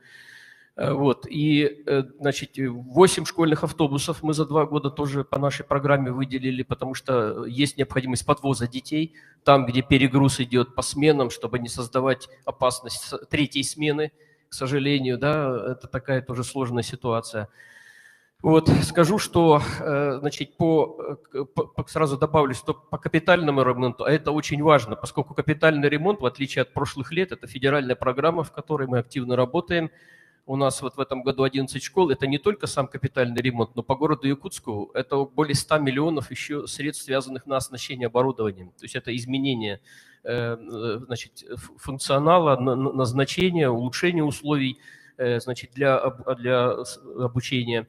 Ну и мы сейчас по 10-й конкретно школе мы находимся на этапе отбора, 3-я очередь по ликвидации дефицита по новым местам, который объявлен Минпросвещения Российской Федерации. Мы ожидаем решения этого конкурса. Хорошо. Спасибо. Результат отбора, который вы ожидаете, я хотел бы и мэра спросить. Проект есть какой-то уже ПСД? Отбор происходит, когда есть документы какие-то. По пристрою что-то сделано? Проектно-сметной документации, которая прошла экспертизу, еще нет. Тогда я не могу понять, в какой очереди вы там находитесь-то? Значит, у нас здесь 2 способа. То есть мы в реестр, мы заявились и получили деньги на капитальный ремонт имеющегося здания, улучшение условий, это первое, 125 миллионов. И девушка мы в реестр... Подожди-ка, девушка задала четкий вопрос. Пристрой мы можем сегодня сделать? Нет, он у нас пока, он просто у нас в реестр в листе ожидания включен официально, согласованный с окружной администрацией. Ну, это ответ плохой. Поэтому еще раз, вот, Евгений Николаевич, ты понимаешь, вот любой реестр ожидания – это долгая жвачка. Поэтому, когда у тебя будут документы отработаны, можно уже идти и федералам показывать и рассказывать, что вот необходимость. А когда нету отработанного проекта даже, то это будет жвачка на года. Да, в курсе. Поэтому делайте шаг, город. Сегодня в действительности, смотрю, если 780 расчетная и 1700, ребята, это не шутка. Я хотел бы прокомментировать, коллеги, да, надо, Андрей Владимирович, понимать один момент, что город Якутск, конечно, в течение долгого времени, там, в течение 15 лет не появлялись новые школы.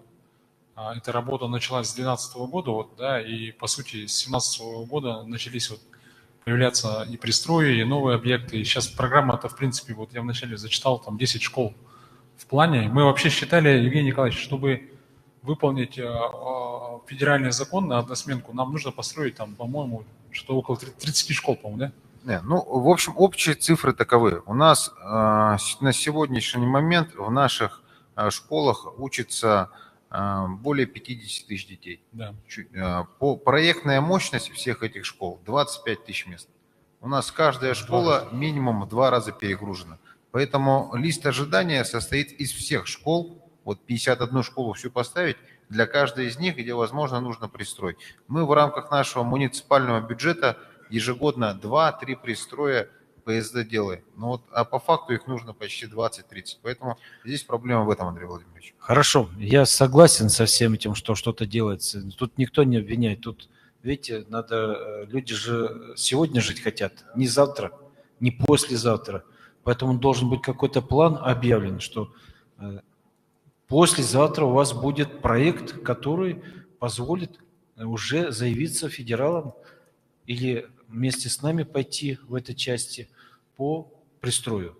А для этого надо было какой-то типовой сделать, чтобы мы могли... Сегодня же все эти школы, которым пристрой делается, он типовой. Школы-то типовые. Но давайте посмотрим, может, пристрой этот ретранслировать и заявиться каким-то типовым привязку. Зачем мы столько денег на проектирование тратим и времени, когда можно привязать это, скажем, к любой школе? Да, у нас... Посмотрите, давайте так, вот посмотрите, возможно ли этот типовой сделать и ретранслировать, тогда мы пойдем заявимся у федералов. У нас совершенно правильно, Андрей Владимирович, замечено, в тех школах, которые построены типовые, ну, допустим, вот 31-я школа, 26-я, они фактически одинаковые. Мы тот пристрой, который делался к 31-й школе, привязываем его, ну, соответственно, там, где это возможно, с точки зрения град-документации. Каждый объект, он по-своему на земельном участке разных форм, в разном окружении, поэтому вот эти нюансы тоже есть. Конечно, мы ищем возможности... Ну, посмотрите, привязать можно проект, можно ли вот эти проекты, которые вы сделали, привязать к этой школе? И уже движение пойдет. Давайте, у вас сегодня там, по-моему, около 3 пристроев сегодня, да? В этом году мы 3 пристроя строим, да. Параллельно делаем ПСД на 26-ю, 29-ю школу в течение этого года и планируем на следующий год и уже разрабатывать ПСД 4 школ. Вот давайте, посмотрите пристрой и людям расскажите, что есть возможность сегодня привязать этот пристрой, который есть, типовой есть. Давайте хорошо. Так, потому что иначе это долгая история будет. А тут, посмотрите, 1700 и нагрузка сегодня 780. 780, значит, у вас там уже 3-сменка идет, что недопустимо уже. Так, есть. Поэтому вот такой ответ будет, что мы попробуем ускориться. С мэром договорились о том, что он возьмет проект, который разрабатывался, и привяжет к вашей школе. Тогда это уже даст такой более быстрее продвижение вот этого всего строительства. Есть. Дальше давайте. Пожалуйста, тогда дальше идем. Тулагина, Кельдямский наследник. Пожалуйста. Добрый день, уважаемый Андрей Владимирович и участники отчета правительства. Иванова Изабелла Сидоровна, председатель Совета общественности Тулагина-Кельдямского наследия. У нас такой вопрос, не вопрос, а внесение изменений. У нас вот Хатасы, Маган и Тулагина по своему укладу, роду занятий и поведению своих подсобных хозяйств мы относимся к сельским поселениям. Мы такое же сельская территория, как Тихтюр, Юдей, Хамустак, но рядом лежащие поселки.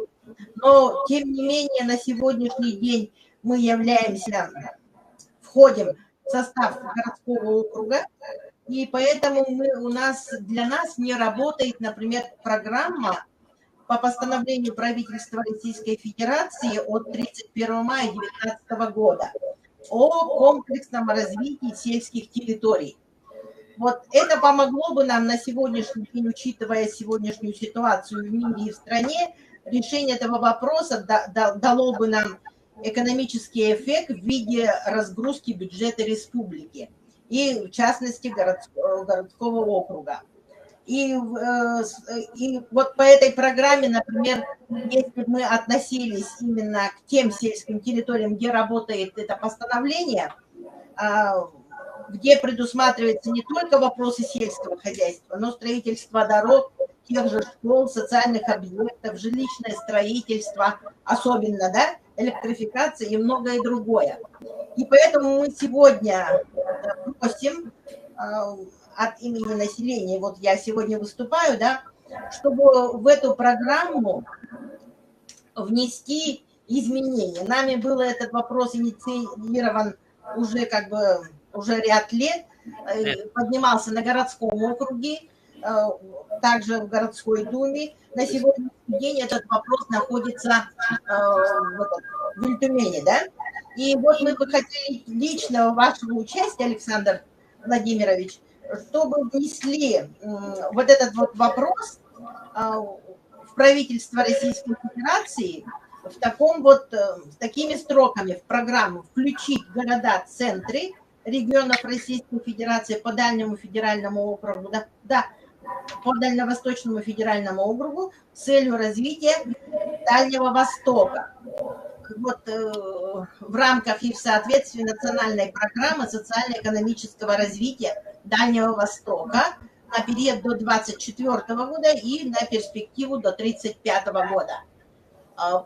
Очень просим, Александр Владимирович, принять личное участие в нашем вопросе, внесении именно этой строки в программу. Спасибо. Спасибо большое. Я попробую, вы знаете, сегодня изменить, скажем, статус, что вы не являетесь городским, а являетесь сельским поселением, для нас, конечно, тяжеловато, но мы попробуем через Минвосток ходатайство такое внести о том, что в действительности вы сегодня являетесь сельским поселением, которое занимается там сельскохозяйственным развитием и так далее, и так далее. И вы удалены от города там на какое-то расстояние. Я думаю, глава города напишет такое ходатайство, мы его приложим, о том, что просят в программу включить. Ну, а, соответственно, вы должны обращение такое сделать на главу, на мэра города. И, соответственно, мэр должен обращение в правительство написать мне. И мы попробуем вот донести, тем более я буду в Минсельхозе, попробую договориться как исключение. Потому что правильно вы говорите, что сегодня эта программа сильная, она дает толчок развитию. А здесь вы смотрите на бюджет города и ждете, когда придет ваша очередь. И когда она придет, эта очередь, вы даже не знаете об этом. Поэтому согласен, возможности огромные там расширены, начиная от газификации и кончая там тех же библиотек, школ там и так далее, и так далее. То есть у вас руки были бы развязаны самостоятельное участие во всех этих программах. Попробуем. Спасибо за понимание данного вопроса. Да, давайте дальше вопросы. Здравствуйте. Я председатель Совета отцов наслега. Андрей Владимирович, учитывая наличие в Кильдянском наследии розданных земельных участков для многодетных семей, ветеранов и других СОН, СОТ, в настоящее время по оценкам специалистов население может достигнуть до 10 тысяч человек. И в основном жилищный фонд у нас деревянный. Вносим на рассмотрение и просим на ваш уровень 3 вопроса по строительству. Первое – это здание пожарной части. Наша пожарная часть номер 7 была построена еще в 50-е годы. Требуется новый гараж, соответствующий новым современным пожарным автомобилем. Но и главный плюс, большой плюс для строительства пожарной части – это земельный участок уже зарезервирован, где не подпадает под зону затопления. Так, второе. Строительство многофункционального спортивного объекта. в рамках проведения восьмых игр «Дети Азии» в 2024 году по федеральной программе «Спорт. Норма жизни». И так как население у нас увеличится почти вдвое, для урегулирования порядка требуется строительство поста полиции. У меня все.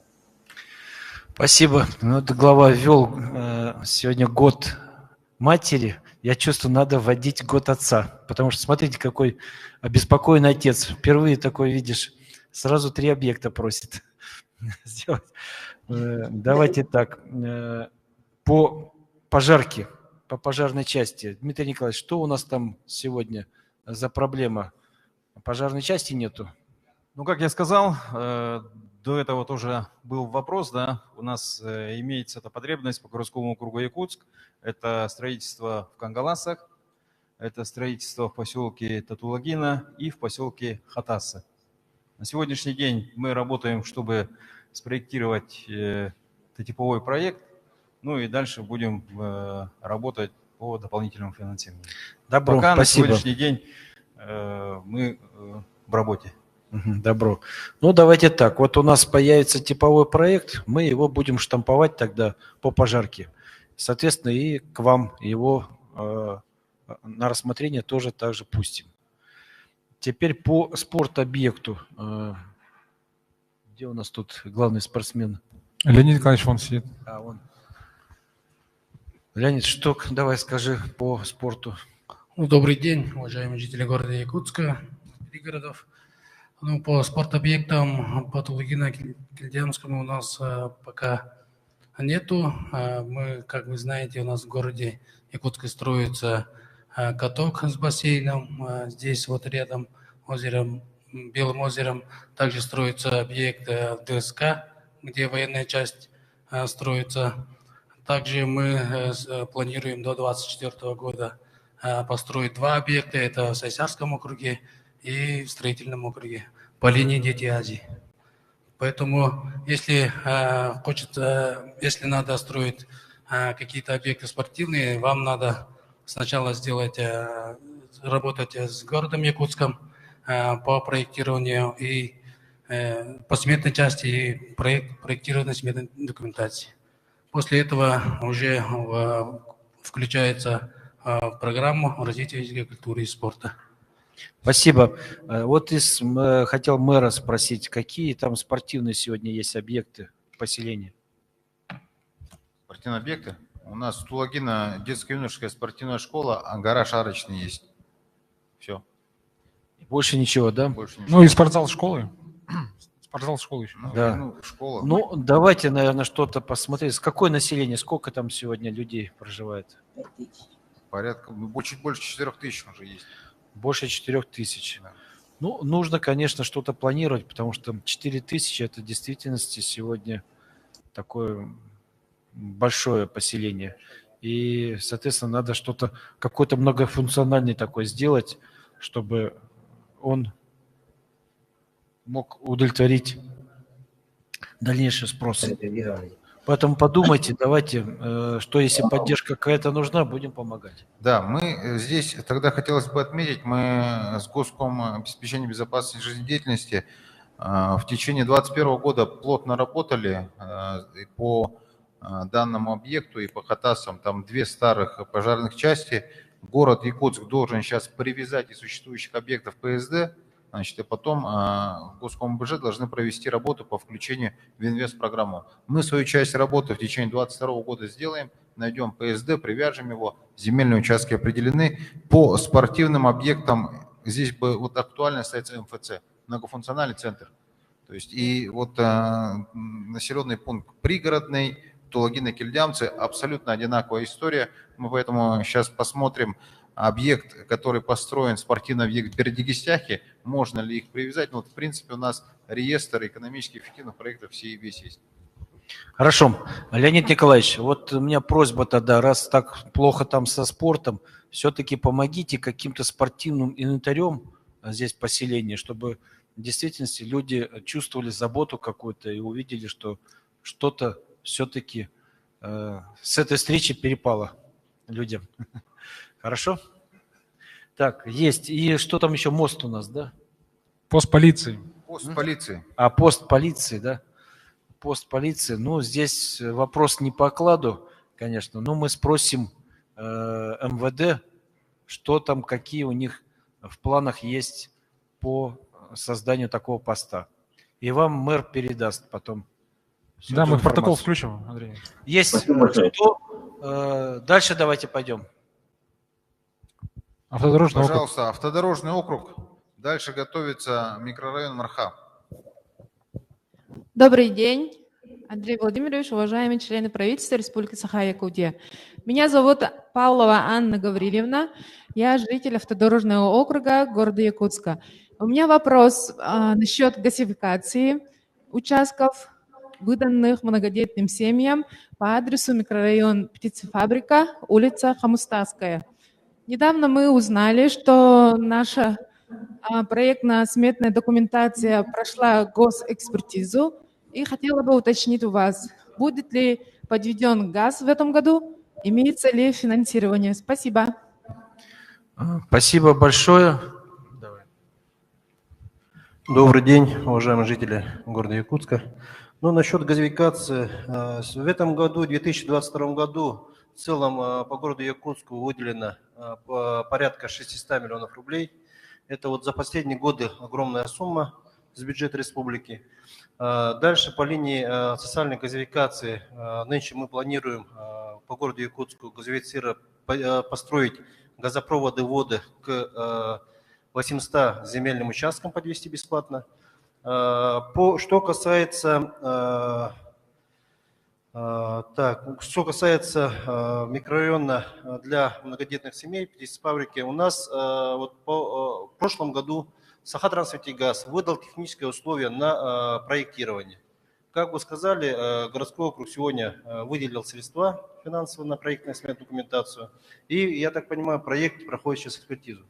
Пока на данный проект и на строительно-монтажную работу у нас заявки нет еще.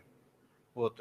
Как город Якутск сформирует общую заявку потребности в финансировании строительно-монтажных работ, мы данный вопрос рассмотрим. Но еще раз повторяюсь, по программе социальной газификации данный объект не проходит, так как социальная газификация затрагивает только существующее домовладение со всеми православными документами.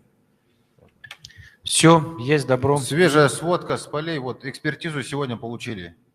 Все, видите, движение. 23 миллиона рублей. Да. Экспертиза есть, поэтому дальше движение пойдет. Еще вопросы? Всем добрый вечер.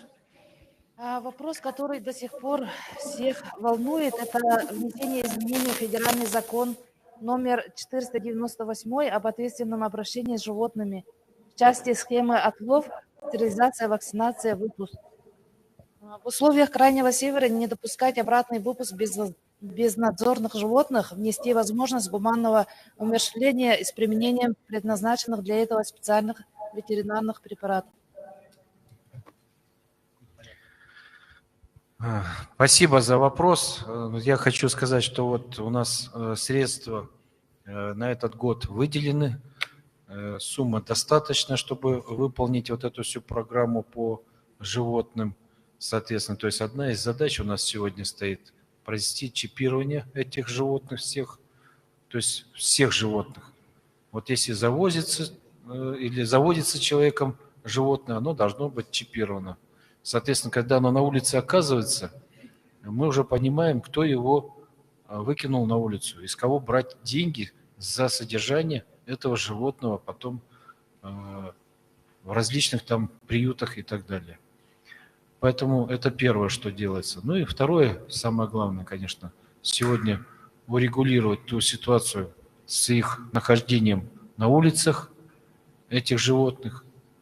То есть средства достаточные сейчас выделены. Ну и содержанием их, этих животных, в тех приютах, которые уже сегодня созданы. Дальше давайте. Да, ну, здесь, в принципе, по изменению федерального законодательства 498 мы инициировали поправки через нашего представителя в Государственной Думе Галины Иннокентьевны Данчиковой. Значит, и отработало здесь очень хорошо и сильно депутатское сообщество, Госсобрание Илтумен, Городская Дума. Мы, в принципе, ну, вот, как бы это ни звучало неправильно, но с точки зрения зоозащитного общества, мы за гуманное умерщвление, мы не видим смысла содержать пожизненно, значит, собак в условиях тех, которые созданы в наших приютах, не видим смысла, значит, в том, чтобы нести лишние расходы, и не считаем гуманным нахождение собаки там, в 1,5-2 квадратных метрах круглый год без права выгула. Поэтому весь пакет требуемых, значит, и нами изменений, предлагаемых, мы внесли. Я являюсь участником рабочей группы федеральной, которая создана под председательством самого Бурматова. Ну и мы будем стоять на тех требованиях, которые мы получаем от жителей города Якутска, ну и, соответственно, транслируем уже на федеральный законодательный орган. Все. Спасибо, давайте дальше. Автодорожные все, по-моему, микрорайон Марха. Пожалуйста, микрорайон Марха. Добрый день. Добрый день, всем слышно, да? Да, слышно, спасибо. Я житель микрорайона Марха, Ковалевская Зинаида Михайловна. В данное время идет адресная программа переселения граждан из аварийного жилья, жилого фонда с 19 по 25 год. Соответственно, эта программа идет до 25 года. В микрорайоне Марха на сегодня остро стоит вопрос по переселению 51 многоквартирного фенольного дома.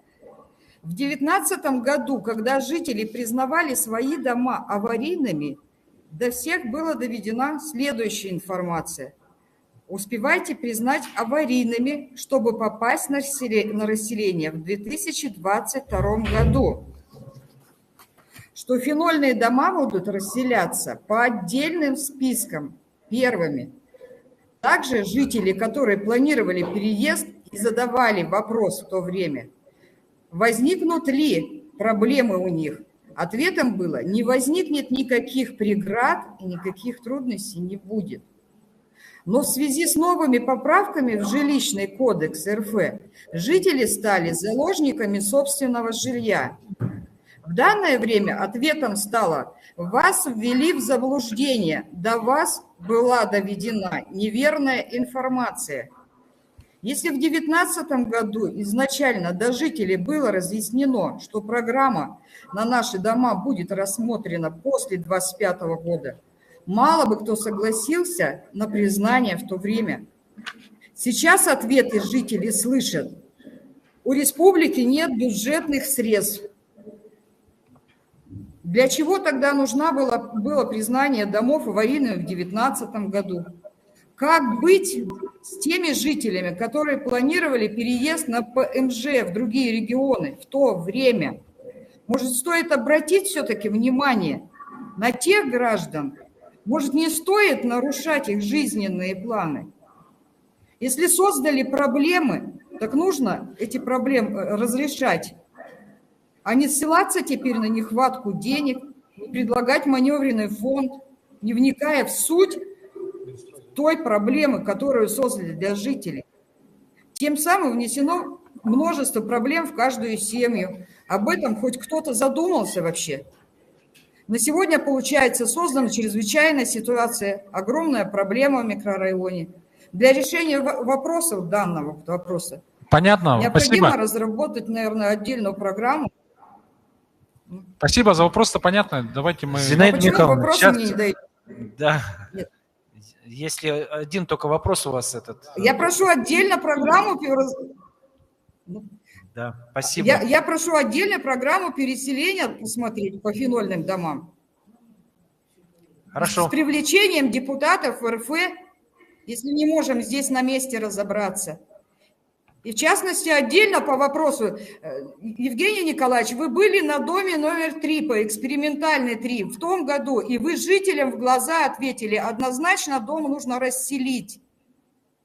А сейчас одни отписки, пожалуйста, с домом 3, с жителями, пожалуйста, разберитесь. Спасибо большое. Спасибо, Зинаида Михайловна. Ну вот, Павел Павлович, пожалуйста, ответьте вопрос. В действительности он такой сегодня тяжелый. Зинаида. Добрый день. Зинаида Михайловна, она подходила к нам. Мы проводили прием гражданки, да, этот вопрос детально знаем. В целом по микрорайону Марха 51 фенольный дом, да, порядка 3 миллиардов рублей необходимо для решения этой проблемы. Сегодня мы констатируем о том, что у нас сегодня источников для решения этой проблемы нет. Да, мы сегодня реализуем ту программу, в которую включены дома, которые признаны до 1 января 2017 года. Да, их у нас значительное количество. По тем домам, которые после 1 января 2017 года признаны аварийными, их тоже значительно, уже более 750 тысяч квадратных метров, и из них почти практически половина – это город Якутск. Да, 745 домов в городе Якутске на сегодня уже признаны аварийными, и сегодня они стоят в едином реестре. То, что касается источников финансирования, мы сегодня работаем над тем, чтобы взаимоувязать расселение этих домов с проектами КРТ. Сегодня по линии Фонда содействия реформированию ЖКХ мы готовим заявку. Сегодня у нас 2 проекта рассматриваются. Это Сайсарский округ, это 17-й квартал. Компания РИА сегодня мастер-план разрабатывает, и как только мастер-план будет разработан, одобрен нашей жилищной комиссией, да, комиссией под руководством Бычкова Кирилла Евгеньевича, мы уже инициируем проект КРТ. Со своей стороны мы ускоряем разработчиков, чтобы это было не в мае, а в апреле, чтобы в мае мы могли уже обращаться в Фонд содействия реформированию ЖКХ за финансовой поддержкой. По проекту, вот то, что Марха, да, на сегодняшний день, к сожалению, такого проекта у нас нет. Мы все-таки рассчитываем, если у нас финансовая поддержка по 17-му, по Сайсарскому округу будет получена, да, то будем уже дальше вместе с окружной администрацией смотреть, какие проекты следующие можно будет под жилищную застройку реализовывать. Потому что КРТ и Федерация смотрят на то, чтобы максимально расчищать площадки и максимально застраивать территории, которые пригодны к этому. Спасибо. Евгений Николаевич, вот хотел разобраться с этим домом все-таки. Признали его аварийным. Какие-то у нас были обещания или что там было? Как было? Смотрите, здесь из 51 дома, которые сегодня находятся, аварийными признано 28. Большая часть из них признана после 2019 года, когда мы запустили нашу муниципальную программу и уже сами платили, город платил за людей и, в принципе, весь документооборот делал. В чем проблема-то? До 2017 года, до 1 января, дома 165 всего признаны, потому что люди не находили денег заплатить, там, не могли все скинуться. Мы пошли людям навстречу, не делай добра, не получишь, как вот говорится. Да, мы за 2 года признали почти, в общей сложности почти 900 домов аварийными. И в том числе по Мархе проведена большая работа, и те дома, которые признались, 28, они же признаны аварийными, поскольку они такими являются по факту. И если бы их не признать аварийными, невозможно было бы сегодня говорить о том же КРТ, которое мы можем запустить по аналогии и подобию, которое, надеюсь, получится в 2017 квартале. Без придания статуса аварийного в действующих государственных программах делать нечего вообще абсолютно. Поэтому мы тот необходимый перечень мер, вот экспериментальный 3 был признан в 2019 году аварийным. Соответственно, мы рассчитываем его включить в КРТ, который Владимир Владимирович Путин сказал, до 2021 года, 1 января дома признанные, можно будет по инструментам КРТ включать на возмещение стоимости до 25% для частных застройщиков и до 100% для застройщиков по типу РИА или Комдаркмет, которые являются государственными. То есть вы документы оформляете на него и готовите в общий пакет, да? Да, документы де-факто у 28 домов уже признаны аварийными. С точки зрения всех необходимых мер муниципалитет уже провел. Сейчас КРТ, надеюсь, получится провести, и все. У нас дальнейшие, Павел Павлович, действия какие? То есть мы все документы готовим и подаем федералам потом на утверждение, да? В какой стадии мы сейчас находимся? На сегодняшний день предварительная проработка, финансовая модель по проекту, она рассмотрена, нами подготовлена и рассмотрена фондом. Фонд в целом принимает, там есть показатели по эффективности проекта.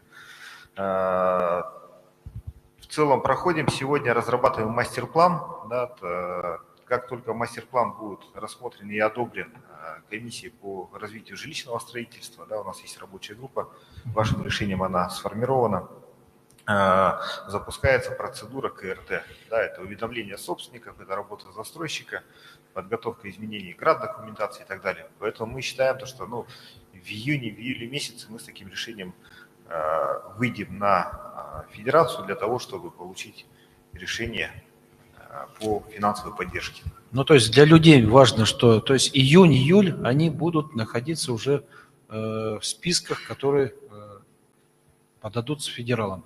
Андрей Владимирович, ситуация какая? 45 миллиардов рублей в федеральном бюджете на решение проблем по расселению граждан аварийного жилья признанного таковым после 1 января 2017 года есть. Да? Сегодня эта поддержка идет, во-первых, на те субъекты, которые завершили программу, и на те проекты, которые связаны с КРТ. Я понял ситуацию-то, я примерно понимаю. Когда у нас мы можем сказать людям о том, что они уже сегодня поданы в федерацию для утверждения? Начало третьего квартала. Начало третьего квартала. Вот это самое главное. А то столько слов говорим, человеку что важно, что знать, когда все-таки у него этот процесс пойдет. Вот третий квартал. Я предлагаю протокольно, Андрей Владимирович, включить, чтобы Марха тоже была включена в этот КРТ. Согласен. Поэтому людям надо об этом известить. И вы должны сказать, что в третьем квартале у нас все списки будут организованы и направлены. Есть. Есть, все. Пошли дальше. Еще вопрос, коллеги. Добрый день. Добрый день. Меня зовут Бессуднова Наталья Валерьевна. Я являюсь жителем микрорайона Марха. В Мархе я проживаю более 40 лет с самого рождения, поэтому мне есть с чем сравнить. Вот Андрей Владимирович сегодня говорил о развитии столицы. Но как-то обидно, когда развитие идет абсолютно неравномерно. Когда в 2004 году у нас Марха стал микрорайоном города Якутска, жители так радовались. В итоге по прошествии 18 лет мы живем словно в глухой деревне, а не в микрорайоне столицы республики. У нас элементарно нет водопровода. Приходится заказывать воду по 200 рублей за бочку. И это не только для приготовления пищи, это для всех хозбытовых нужд, элементарно для стирки, чтобы полы помыть, нам нужно заказать воду. А что такое бочка воды на семью? В последние годы многие даже отказываются от огородов, так как урожай выходит просто золотым. И нет у нас даже летнего водопровода. Причем при каждом отчете из года в год нам обещают то установку водоколонки, то летний водопровод. Вот у меня вопрос, когда все-таки в Мархе ждать водопровода, централизованного водопровода. И также я хочу затронуть вопрос водоотведения. Вот когда в прошлом году нам говорили о ремонте дорог в Мархе, были обещаны и тротуары, и лотки для сточных вод. В итоге, как оказалось, вместо капитального ремонта была проведена просто замена асфальта. И вот я проживаю по улице Строда, это центральная улица Мархи, да, Намский тракт, то есть дорога республиканского значения. И при проектировке этой дороги почему-то уклон дороги был сделан в сторону жилых домов. И все талые воды дружными ручьями теперь текут в наши дворы. Более того, допустим, вот собственников частных домов обязуют вывозить снег со своих территорий. Но когда убирают снег с дороги и обочин, погрузчики сгребают этот снег к краю обочин, и снова все течет в наши дворы. В ближайшие годы эта дорога будет расширяться до 4 полос. То есть, соответственно, это будет дополнительная отсыпка, увеличение площади дорожного полотна. То есть нас вообще зальет.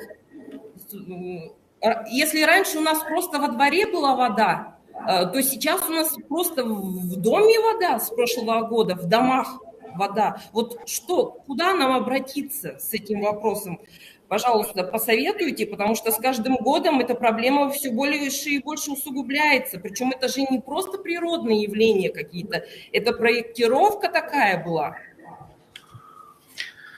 Спасибо, Наталья Валерьевна. Давайте тогда начнем с водопровода. Вячеслав Павлович, объясни мне, а в чем дело? Вроде бы у реки живут, и что ж там такое с водой? Там не возле реки. Спасибо за вопрос, Наталья Валерьевна. Как я уже говорил, на вопрос по обеспечению водой Белого озера и Мархи, на сегодняшний день начата работа по разработке проекта сметной документации. Средства в бюджете предусмотрены в городском, да, если не ошибаюсь, там 10,5 миллионов рублей. В апреле должен быть предотбор по, значит, организации, которая будет разрабатывать проектно-сметную документацию. Разработка ПСД у нас запланирована в текущем, в следующем году. Это совместный проект с водоканалом, с акционерным обществом «Водоканал».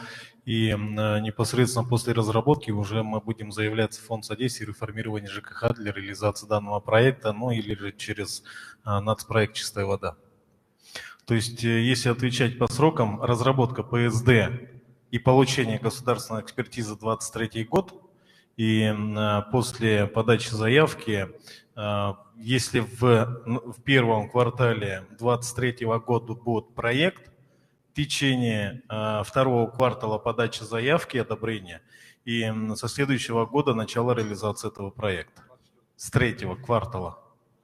Если мы успеем получить экспертизу до окончания первого квартала, мы успеем до 1 июня следующего года заявиться и получить финансирование. После одобрения финансирования через фонд реализация проекта начинается в тот же год. Если через чистую воду, в тот же год. То есть мы должны до конца второго квартала следующего года заявиться с готовым ПСД и с экспертизой или в Минстрой, или в Фонд содействия и реформирования ЖКХ. Хорошо, Вячеслав Павлович, подожди-ка секундочку. А откуда вода пойдет? Это будут подземные воды. А скважину кто-то начал разработку? Ну, это в рамках разработки проектно-сметной документации. Давайте следующим образом. Ну, это же два независимых проекта, получается. Скважина, которую Минпром должен сделать. И вторая, соответственно, это сеть, которая от скважины пойдет. Поэтому давайте-ка вот, если у нас все нормально пойдет с корректурой бюджета, я считаю, что давайте выделим деньги на скважину в этом году. Здесь два варианта. Или с города водопровод тянуть, или, соответственно, отдельно водочистную ставить. Я думаю, скважину, если мы сделаем... Мы это определим проект. Да, давайте тогда по Минпром. Где у нас кто? Давай-ка мне запланируйте деньги в этом году в корректуре на скважину. Да, во второй корректировке предусмотрено. Да, давайте, потому что в действительности...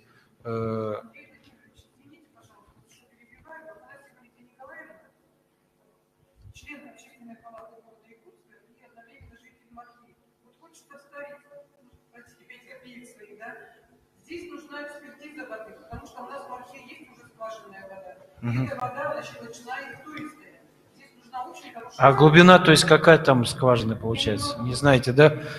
Давайте тогда таким образом сделаем. Вот до корректуры вы мне поясните, Афанасий, поясни, пожалуйста, что сегодня, какие скважины есть в этом районе, какая глубина и что там получается с составом воды, насколько она пригодна для питья. Да, какие-то сделать исследования в этой части перед тем, как...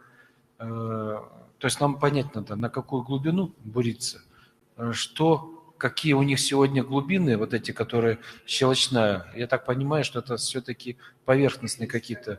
Да, где-то поверхностные у вас, значит, там. Потому что здесь на глубине здесь вода хорошая очень. В любом случае, Андрей Владимирович, если мы предоставляем населению чистую воду, она должна отвечать всем санитарным нормам. Мы просто не попадем в отбор фонда содействия реформирования или Минстроя, да, без соответствующего качества Вячеслав воды. Павлович, я понял твое, что куда мы попадем, никуда не попадем. Давайте еще раз. Подготовим информацию. Подготовь мне в эту информацию, что сегодня, какие скважины есть, какая глубина и сколько там геологи сегодня рекомендуют, на какую глубину буриться и уходить. Потому что если мы сейчас водопровод затеем, он очень будет дорогой, и, как всегда, это будет очень долго и навсегда, как говорят. Поэтому где-то вот протокольно давайте отмечаем, и мэр, соответственно, себе помечает, чтобы собраться по докладу Минпрома, он доложит обстановку по возможности делать скважину. Мы в повестке этого вопроса, там Да. и водозабор рассматривается, и... Ну, Я готов присутствовать на этом совещании, то же самое, чтобы действительно сдвинуть этот проект и больше не обещать людям Мархи, что там творится. Да, он в приоритете. Значит, договорились, где-то, так говорим, в апреле месяце мне нужно будет собрать, где вы выступите с докладом, и в дальнейшем мы потом уже подсоединяем всю систему, который уже Вячеслав Павлович там подключается по проектированию и так далее. Вот такие действия сделаем. Потому Да. что люди в действительности уже не верят, и еще лет 40 придется жить, чтобы дальше это с водой решить. Поэтому давайте решение такое. Да, по Мархе можно и по дорогам еще прокомментирую. Значит, по улице Строда и по Намскому тракту, в принципе, эта улица стоит расширение до 4 полос рынка Белое озеро до местности Юсхатыни. С точки зрения вот водоотводных лотков и прочего, это уже будет делаться в рамках реконструкции. Сейчас там двухполосная дорога. Сергей Николаевич, это дорога республиканская? Она От Стеллы, да, от Стеллы Мархи. Так а почему так проектировали, если делали ремонт и так далее? Почему? Не, мы ее если- сейчас еще не начали делать. Она не делалась. Информация, ну, именно тот Ну участок вот Строда еще не делали. Наталья Валерьевна сказала, что был ремонт сделан. Не, еще и не было скат ремонта, не только было, проектно-сметная документация. Наталья Валерьевна, ну, может быть, путает с другими улицами. Мы вообще сделали беспрецедентное количество улиц, заасфальтировали в Марке за последние 2 года. Тогда, Более 7 километров. Мост построили. Евгений Николаевич, тогда надо где-то тебе собраться перед людьми или сказать о том, что вот планируется, вот он проект, то есть общественные слушания какие-то сделать и показать людям, что сегодня в новом проектировании вы закладываете сегодня стоки, которые сегодня будут уходить туда-то. Что не в дома к ним спускаете эту воду с дороги, а выводите ее и ее убираете с дороги. Поэтому люди должны увидеть, что в действительности и ждать этот проект, который начнет воплощаться. Когда у нас это начинается? Ну, мы со следующего года планируем начать. Уже начинаете, да? Ну, все, вот отлично. Вот это надо людям рассказывать и показывать. А то, получается, они домыслы всякие начинают думать и волноваться. А когда у вас есть проект, он же должен был пройти какие-то общественные слушания, показать надо это все. А то знаете вы и мэр, а никто в городе не знает об этом. Понятно, да? Так, хорошо. Давайте дальше по вопросам. Здравствуйте, я председатель СОТ «Колосок» Максимова Людмила Михайловна. Меня интересует вопрос газификации Намского тракта, 13 километр, правая сторона, первые и вторые дачи. Я вот подготовила конкретные 6 вопросов именно по газификации. Да? Первое это, вошел ли в проект по газификации правая сторона Намского тракта, 13 километр? У большинства ни труб, ничего нет, у некоторых трубы частично есть, но дефицит давления. Какие конкретно работы и сроки подразумевает данный проект? Все ли соты будут охвачены? Когда будут выдавать технические условия для подключения объекта к сетям распределения? И какие сроки появления технических возможностей объекта к сетям, ну, то же самое к дому, да? И какие сроки появления... Так, когда будет... И 6-й вопрос у меня. Когда будет устранен дефицит пропускной способности именно в СОТе «Колосок»? Спасибо. В этом году Значит, мы ждем газ или нет? Да, пожалуйста, вопросы побыстрее. Здесь у нас Спасибо. уже 2 часа Так, работаем. Да, спасибо. Значит, занимается у нас газификацией оператор Сахатранснефтегаз. Но вот замминистра сейчас более подробно расскажет Да, добрый день еще раз. Сегодня по микрорайону Марха планируется строительно-монтажная работа по улице Московская. Это протяженность газопровода 2,6 километра со строительством газорегуляторного пункта. Вот в эксплуатацию данного объекта в этом году планируется. Также в этом году планируется разработка проектно-сметной документации Намский тракт 13 километр. Это по проекту будет охвачено 446 домовладений земельных участков, 446. Дальнейшая газификация, то есть в этом году проектно-сметная документация, разработка и прохождение государственной экспертизы. Строительно-монтажные работы планируются 2023-2024 годы. Средства по линии социальной газификации будут планироваться, поэтому, в принципе, работа есть, в планах тоже реальные источники финансирования есть. Есть, спасибо. Давайте дальше. Пожалуйста, Октябрьский округ. 2-3 вопроса в темпе, пожалуйста, строго вопрос.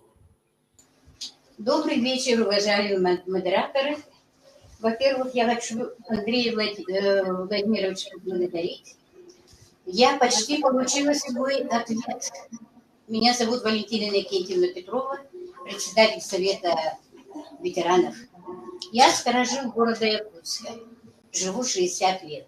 Из них 50 лет в Октябрьском округе.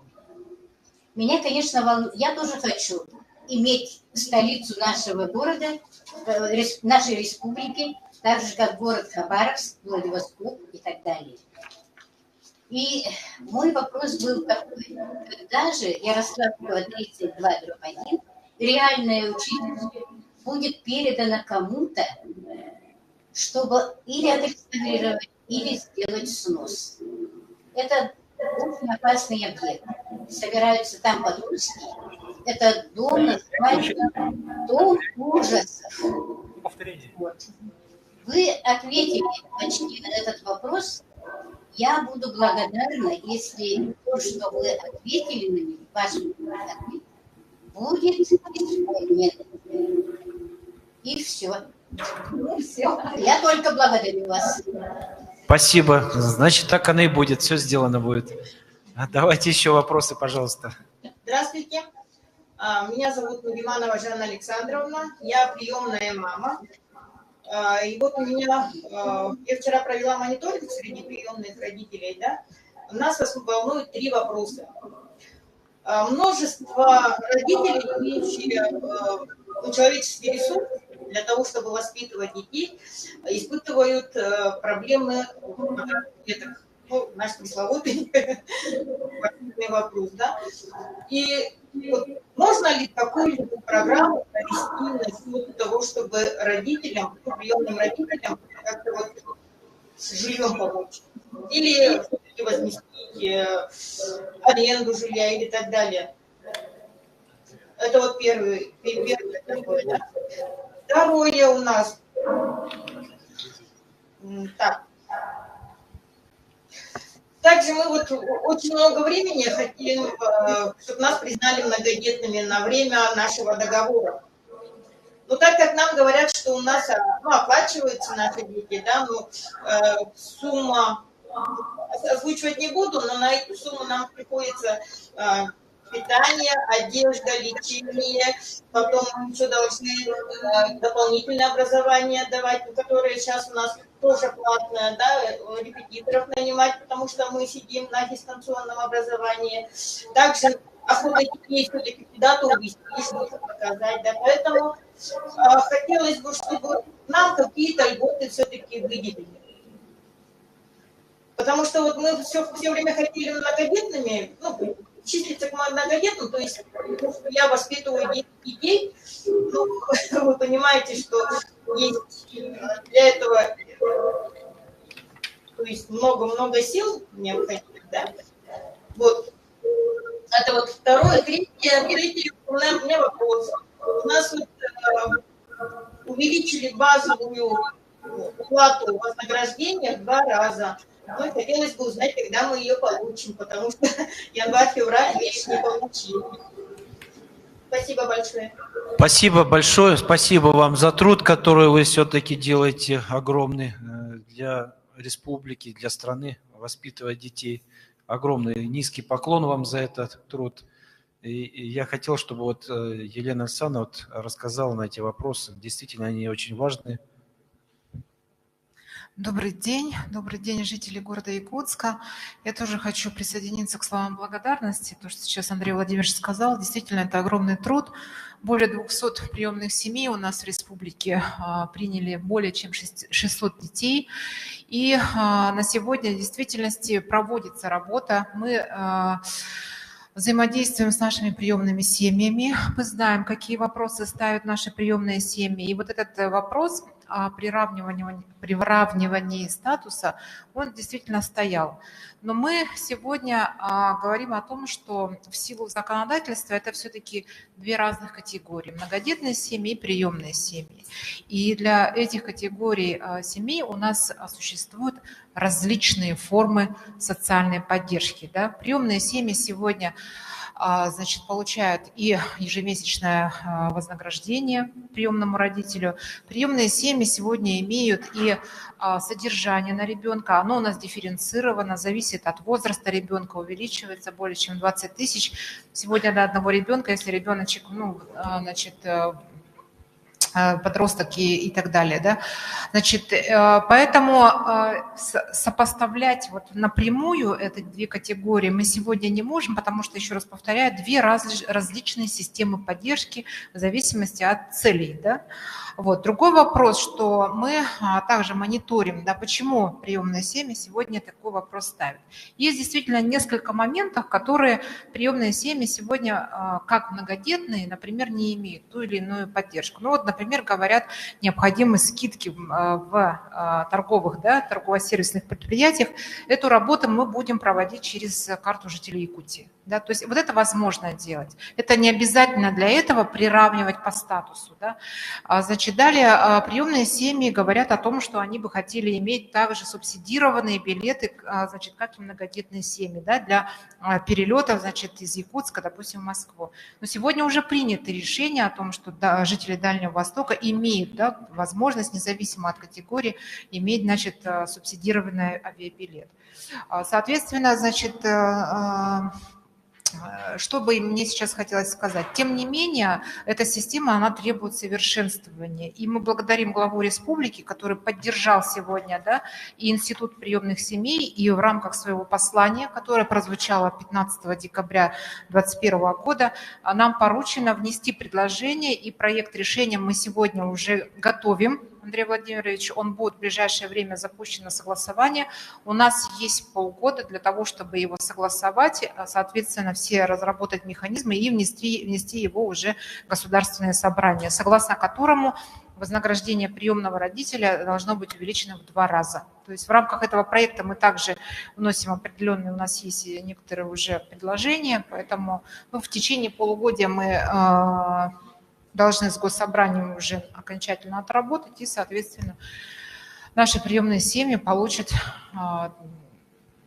дополнительную меру поддержки. Хорошо, спасибо.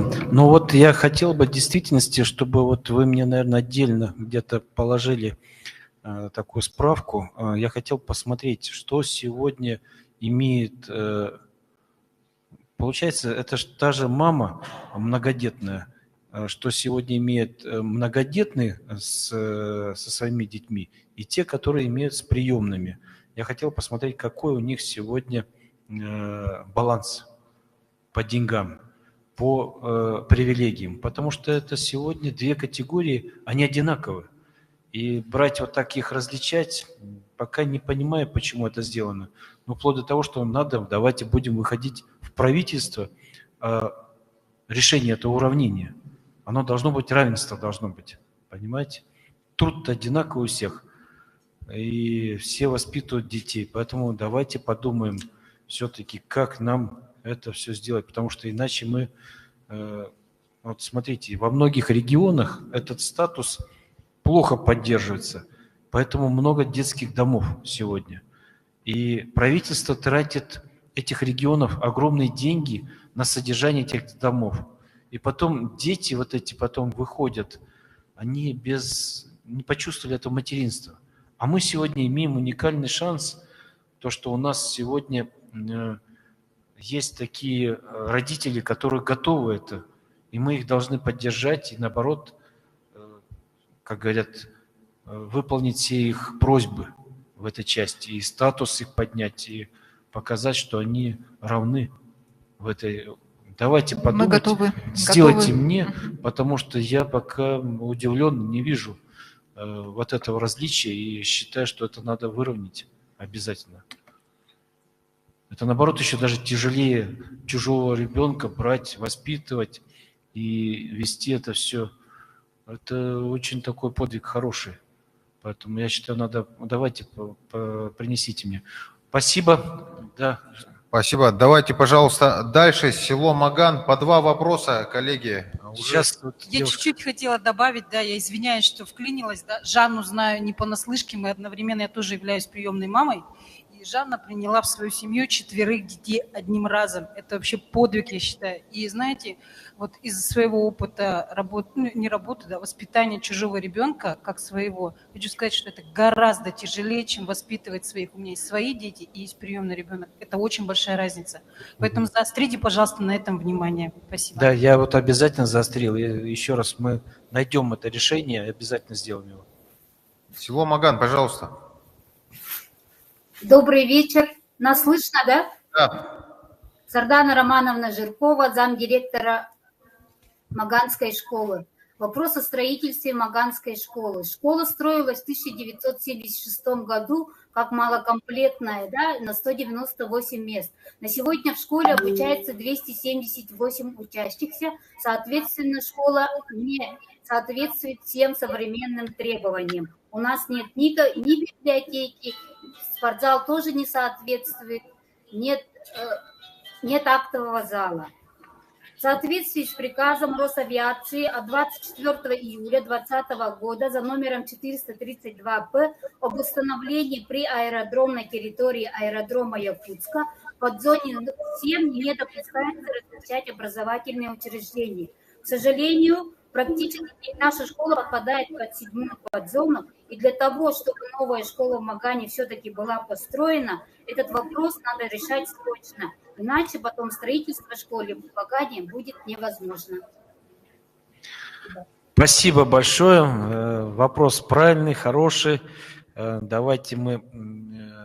Вот я сейчас, конечно, замминистра слова уже не буду давать в этой части, потому что сегодня у нас есть программа по строительству, но вот с Евгением Николаевичем все-таки мы поговорим, потому что мне бы хотелось понять, что вы сегодня сами планируете по развитию этой школы. Здесь действительно по Магану, в принципе, решения, связанные с обременением зоны с особым использованием территорий, такая как 7-я шумовая подзона, она действительно сегодня актуальна. До 2025 года у нас действует мораторий, но вместе с тем на разработку проектно-сметной документации сегодня предстроя школы мы вот для себя включили ее в реестр, понимаем, что необходимо ее делать. Село растет, сегодня там порядка 1800 человек уже живет, но вот по части, значит, наличия денежных средств сегодня она у нас, конечно... Ну, давайте посмотрите тогда, потому что так просто, если люди обеспокоены и так далее, подумайте о дополнительном модуле, назовем так, каком-то создании модульного типа, что-то пристроя к этой школе. Начнем с этого хотя бы. Почему? Потому что сегодня это решение вопроса, и как-то мы можем выйти из положения. Посмотри мне, пожалуйста, что мы сегодня из модульного типа, что им сегодня надо для увеличения, чтобы мы могли эти модули подготовить и сделать. Хорошо, принято. Давайте вот таким способом пока подумаем, потому что сказать о том, что там в 2040 году мы там придем к тому, что мы будем строить эту школу или там еще что-нибудь, сегодня вот мы попробуем вот таким способом решить, сделать вам модули, как бы пристрои к школе, для того, чтобы вы могли вот эти мощности, которые сегодня у вас есть, там 198, могли выполнить в одну смену. Хорошо, другие вопросы давайте. Всем здравствуйте. Чернова Елизавета Эдуардовна, представители общественности. У меня два вопроса. В общем, население села Маган около 2000. Из них 565 это студенты, подростки, школьного возраста дети. В прошлом году у нас закрыли спортивный зал. Сказали, что можно заниматься 70% износа. И вот такой вопрос, кратко буду. Когда наши дети смогут заниматься в новом спортзале? Вы тоже были детьми, мы. Хорошо, Евгений Николаевич, разъясни мне сначала вот эту ситуацию. Ну, спортивный зал действительно сегодня мы рассматривали в контексте восстанавливать его или строить новый. Проведено было, значит, всестороннее техническое обследование его. Его нереально восстановить, поэтому перед тем, как начать строить новый, нужно закрыть. Мы его закрыли. Значит, с точки зрения применения подхода МФЦ, такая же тема актуальна становится, как во всех остальных пригородах. Мы сейчас для себя фиксируем то, что мы будем рассматривать и привязывать комплекс, который построен в Бердикистяхе, привязывать его и в Магане, и в пригородном, и в Тулагино-Кельдамских наследиях. Ну, подожди-ка, вот это комплекс огромный, он затратный очень. И, может быть, попроще найти привязку, потому что это вот то, что с бассейном сделано? Не-не-не, без бассейна. Без бассейна, а то я уже думал, вы с бассейном тут такое решили отгрохать. Это очень дорогой, да. Хорошо, если такой типовой вы делаете для всех, ну давайте будем все вместе участвовать в его реализации. Да, там два варианта экономически эффективных рассматриваем. Атамайский и Бердикистяхский. Ну, что будет дешевле эксплуатации, постройки, то есть... Договорились. Тогда людям надо об этом и говорить, о том, что вот есть такой-то проект. Земля у них есть под это дело уже? Да, земля есть. Хорошо. Давай. Магана, с 2 по 9 километр. Маганский. Сергей Николаевич, давай, отвечай. Там вроде бы недавно же делали. Да, ну, в предыдущие годы делали, это 15, 16, 17 годы. В начале 3 километра идет заправка и на подходе к Магану. Вот этот участок, который посередине остался, мы его не асфальтировали, не ремонтировали. Сейчас у нас нету даже проекта с методокументацией разработанной. Ну, как бы с этого надо начать, наверное. Сначала разработать проектную документацию, пройти экспертизу, ну и последующие годы уже закладывать финансирование на асфальтирование вот этого участка. А там его почему исключили в свое время? Как-то он получился посередине. Ну, там финансирование, от финансирования все было зависимо. То есть не было денег Да, тогда, не было денег. И так бросили, на этом ничего не сделали. Ну давай планируй, потому что тоже не дело. Надо делать, да. Андрей Ильич, поддерживаю, потому что у нас же там аэропорт есть еще. Да, так я и говорю, Поэтому что стратегически... это сегодня стратегический район, который в действительности надо развивать и делать. Есть, хорошо, спасибо. Пожалуйста, Губинский округ. Нет, у нас еще один вопрос. Еще один вопрос. Давайте, Маган, еще вопрос, да. Добрый вечер. Прокопьева Яна Алексеевна, Совет общественности. 4 вопроса задаю. У меня вопрос по водоснабжению села Маган. В настоящее время село обеспечивается водой из скважины. И сейчас мощности не хватает, поэтому мэрия Якутска нынче в отчете правительства, отчете окружной администрации предложила провести изыскательные работы для новой скважины, но нас это не устраивает, потому что она по составу, по качеству воды не соответствует требованиям Санпина. Нам бы хотелось воду с города, с ГРЭС-2, оттуда 7 километров всего-навсего. Хорошо, спасибо. Ну, конечно, расстояние большое с города тянуть. Давайте еще, вот у меня будет доклад по скважинам. И вот включите в доклад по скважине, какая сегодня там скважина, почему там сегодня вода не соответствует и так далее. И будем продумывать вопрос тоже, может быть, буриться глубже, потому что я чувствую, там поверхностная, наверное, какая-то скважина, то есть где-то до 40 метров, не более. Потому что сегодня нужно глубоководные делать в этих районах.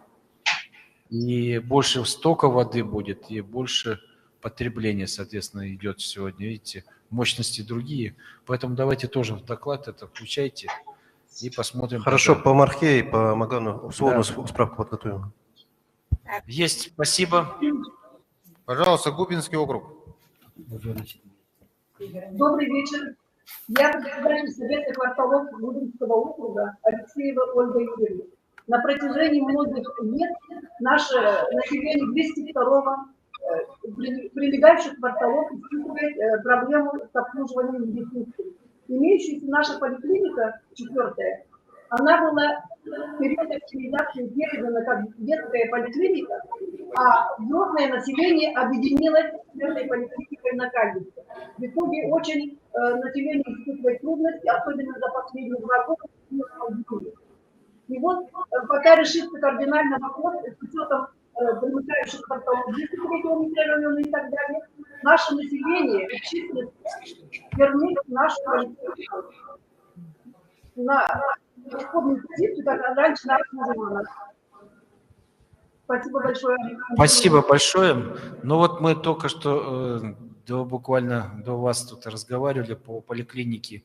В действительности, что, видите, вот там сзади вас карта так напланирована, что в основном выполняли все свои задачи быстрее построить скворечники эти. И никто не думал про школы, про поликлиники и так далее. И вот не сделали планирование, понимаете? Вот надо было заставлять строителей сегодня планировать и землю выделять под школы.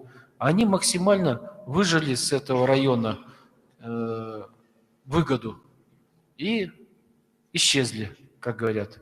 А теперь думай, сиди, где бы тебе построить школу, где построить поликлинику. Потому что в действительности район оказался изолирован от всего этого дела. И вот есть решение у нас там одно, мы намыв будем делать территории. И на намыве этой территории будем уже планировать размещение вот этих всех социальных объектов, которые вам сегодня нужны. Потому что в действительности район просто коммерческий оказался. То есть никто не думал о том, что там сегодня надо детей куда-то везти в школу и лечить где-то и так далее. Поэтому вот мы с мэром решение такое сделали и будем планировать вот эти все вещи. Андрей Владимирович, хотелось бы, чтобы до решения вопроса кардинального, да, чтобы наш статус поликлиники вернули до периода решения. Она стоит у нас на 202 микрорайоне, 4-я поликлиника. В прежнем статусе вернулся. Режиме, да, в прежнем режиме работы. Старая поликлиника номер 4 просит ее вернуть обратно. То есть она сейчас присоединена к другой. Лена Николаевна, ты понимаешь, что там ты мне сейчас попросили?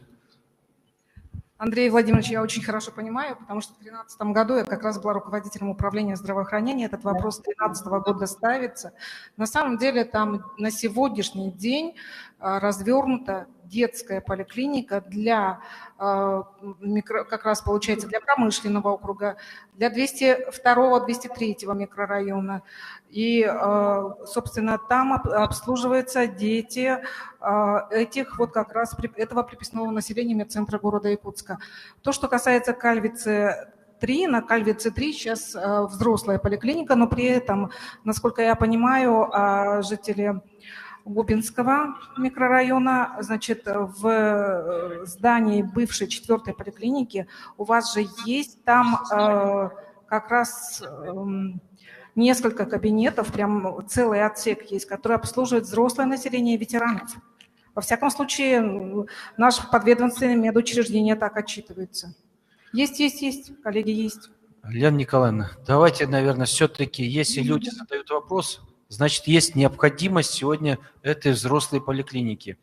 То есть посмотрите вплоть до того, что вот до выкупа какого-нибудь помещения сегодня, этажа там какого-то, чтобы мы могли в действительности удовлетворить вот эту всю ситуацию. Детское хорошо, но получилось, что вы сегодня лишили взрослых какой-то части, которая раньше где-то работала. Поэтому давайте вот вместе, Евгений Николаевич, то же самое. Твоя задача, найдите какое-то, что, может быть, мы подумаем и с выкупом что-то где-то приобретем в этой части какого-то этажа, где можно открыть сегодня эту поликлинику. Так, можно, да? Так, Андрей Владимирович, добрый вечер всем участникам. Меня зовут Нина Афанасьевна Барашкова, член общественного совета и председатель Совета ветеранов пионерского детского движения Республики Саха-Якутия. Ну, вы сегодня сами увидели воочию, насколько связь у нас плохая. Даже в нашей столице, в нашей республике, в городе Якутске, такая же безобразность у нас на 202 и на 203. Мы об этом, Евгений Николаевич, на отчете говорили. Ну и сегодня мне бы хотелось вам задать вопрос как председатель Совета ветеранов пионерского детского движения. Вы, наверное, знаете, что, ну, надеюсь, что знаете, что нынче Россия отмечает 100 лет пионерской организации Советского Союза имени Владимира Ленина. Да?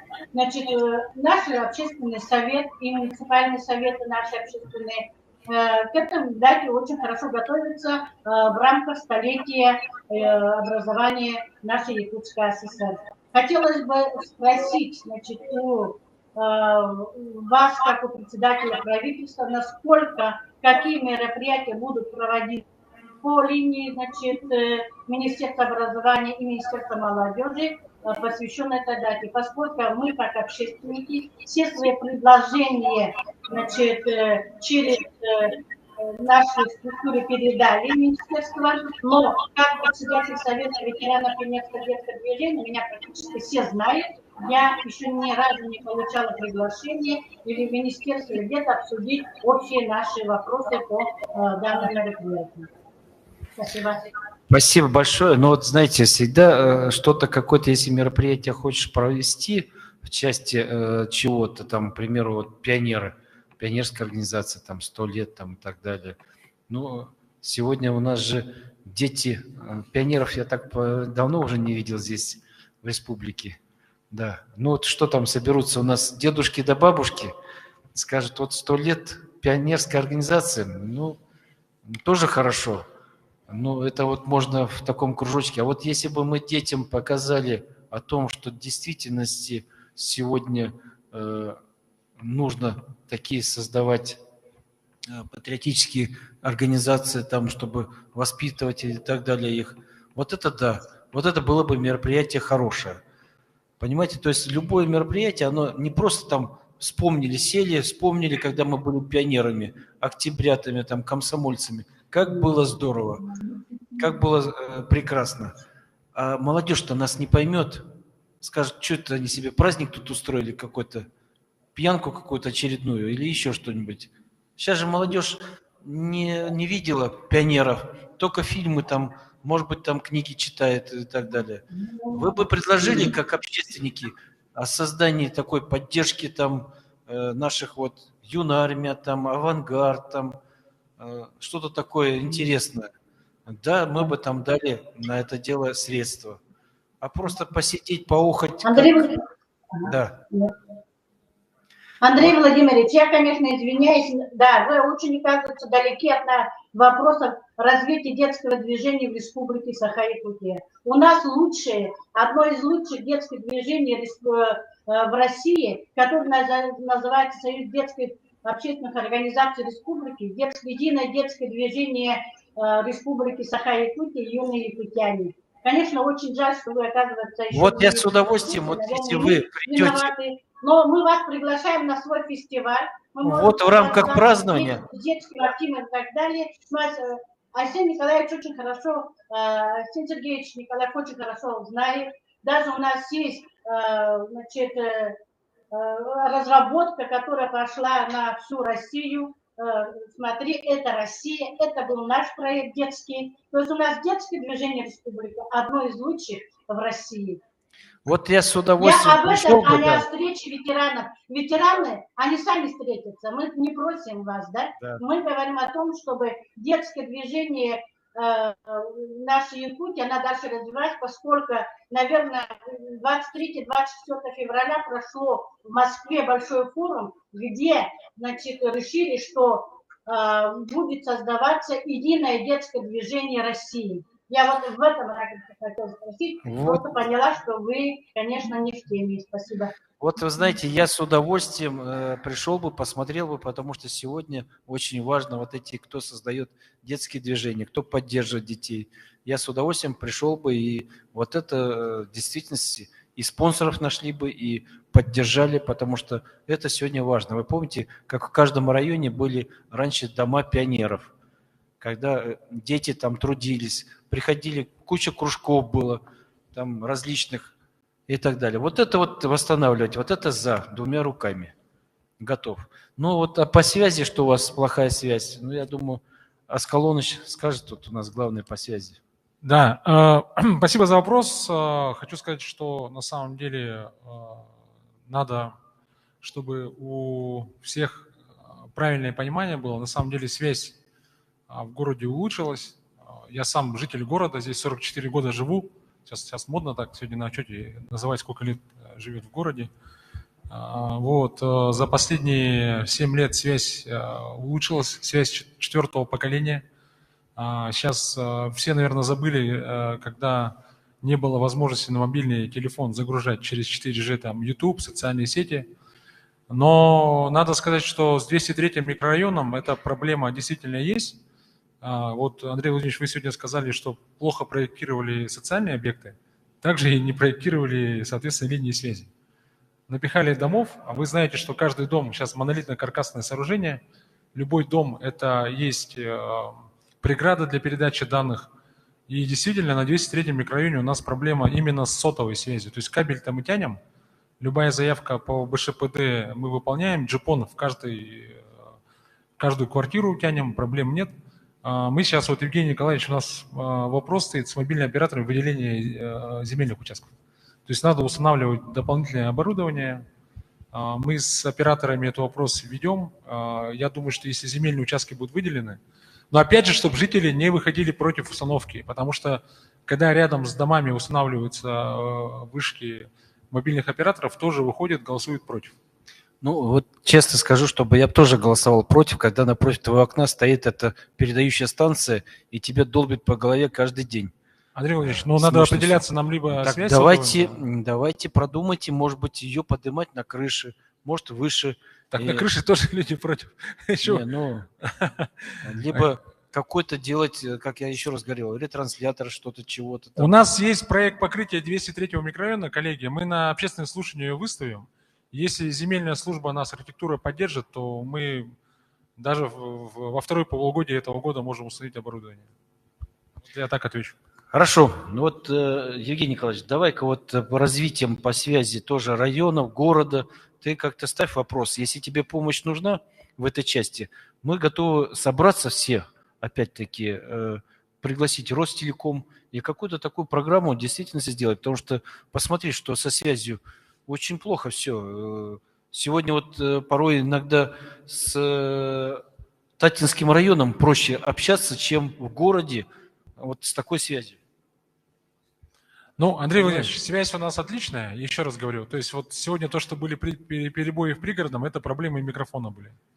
Поэтому все валить на связь, это, ну, как бы...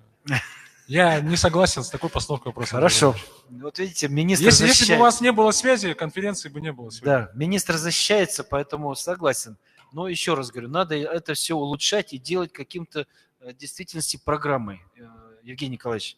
Программу какую-то и развитие, показывать людям о том, что в действительности идет замена. У нас же, посмотрите, по всем домам такая паутина, столько кабелей тянется, непонятно там нужны, не нужны. Мы как в Шанхае живем, понимаете?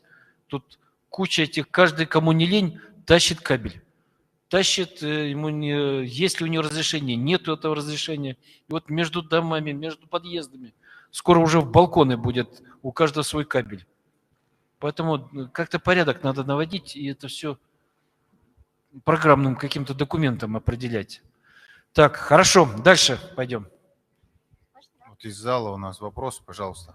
Да, переходим к залу. Давайте. Добрый день, меня зовут Сыроватская Лидия Андреевна, я являюсь председателем женского совета Губинского округа. У меня два вопроса по освоению земельного участка, где находится улица Сорна Малона, это, получается, продолжение проспекта Ленина.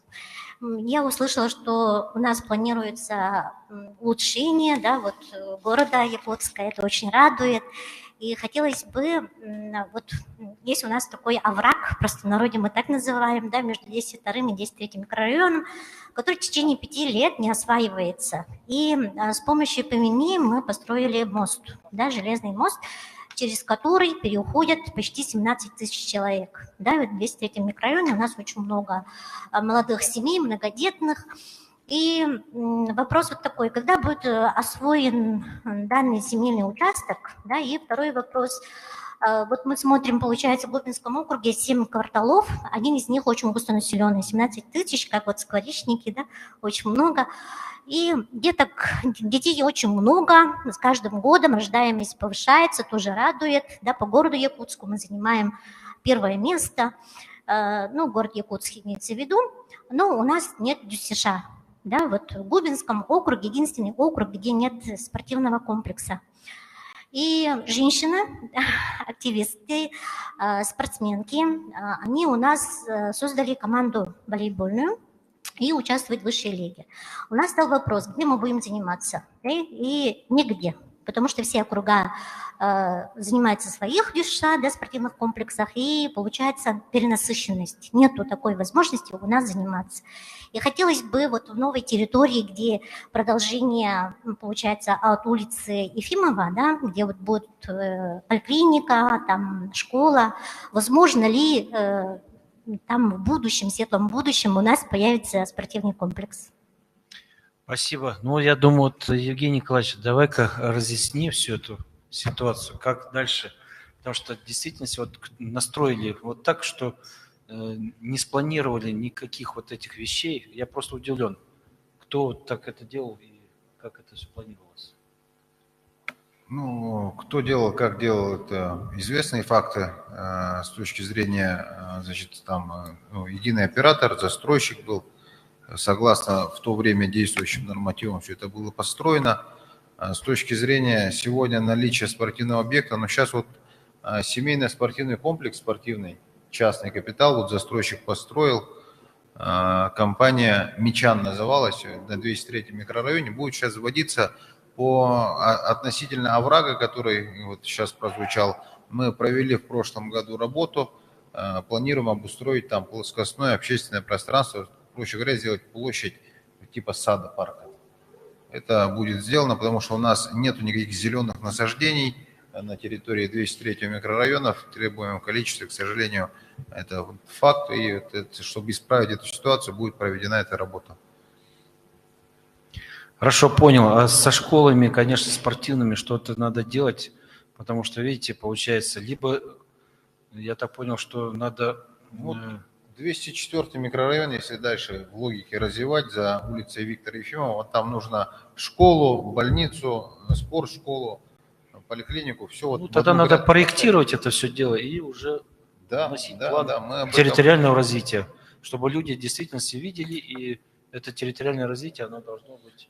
Там, если погружаться вот в 203-202 микрорайон, там абсолютно большая проблема с обеспеченностью и для посещения мест общественными объединениями. Там есть советы старост, бабушек, дедушек, любителей кошек, собак. Ну, там огромное количество. Хорошо. общественников. Ну, такое количество людей, представьте, вот в микрорайоне, который сосредоточил в себе, это целый спальный район получился. И в этом спальном районе такая инфраструктура слабо развита. Это вообще, я просто не понимаю. Так, хорошо. Прошу скоро начнется вечерний удой, там же у нас село. Пора в Хатасе переключаться. Пока Я тоже предлагаю в Хатасы и Табагу. Коллеги, Хатасы. Хатас, пожалуйста. Здравствуйте, Николай Трофим Эдуардович, инструктор пожарной профилактики. Слышно, да? Да, слышно, хорошо. Насчет строительства пожарного балконного У нас здание 60-х годов. Для постройки нового пожарного депо есть выделенный земельный участок по улице Ленина, а также рядом находится пожарный резервуар и котельная. Так как население села Хатасы 6279 человек, количество ИЖС 1666 и растет по сей день. Выделили 943 участка под ИЖС для многодетных семей. Район выезда с каждым годом становится вдвое больше. Исходя из этого, требуется новое здание пожарное депо на 4 года. Просим решить данный вопрос в 2023 году, и хотелось бы услышать этот ответ конкретно по Хатасам. По пожарному депо, ну, ситуация аналогичная. Мы сейчас ведем работу по привязке ПСД. Как только ПСД будет включено, мы передадим его в Госкомитет. Есть. Дальше, пожалуйста. Дальше вопросы давайте. Здравствуйте, Семен Семенович Игнатьев. Хотел спросить по берегоукреплению, но так как ранее получил ответ, у меня возник вопрос по спорткомплексу. В 2021 году были забиты сваи спорткомплекса. Будут ли завершены работы в этом году в селе Хатасы? Так, кто у нас, Павел Павлович? Да, в этом году... Это город делал, да? Да, нет, в прошлом году было принято решение, что город участвует в софинансировании, львиную долю, основную часть дает республика. В прошлом году было выделено 15 миллионов, были забиты сваи. В этом году в бюджете заложено, но требуются дополнительные средства. Только часть была заложена в корректировке бюджета. Павел Павлович, мы свою часть софинансировали. Что у нас за инвестпрограмма? Ну-ка, расскажи-ка вот эту часть.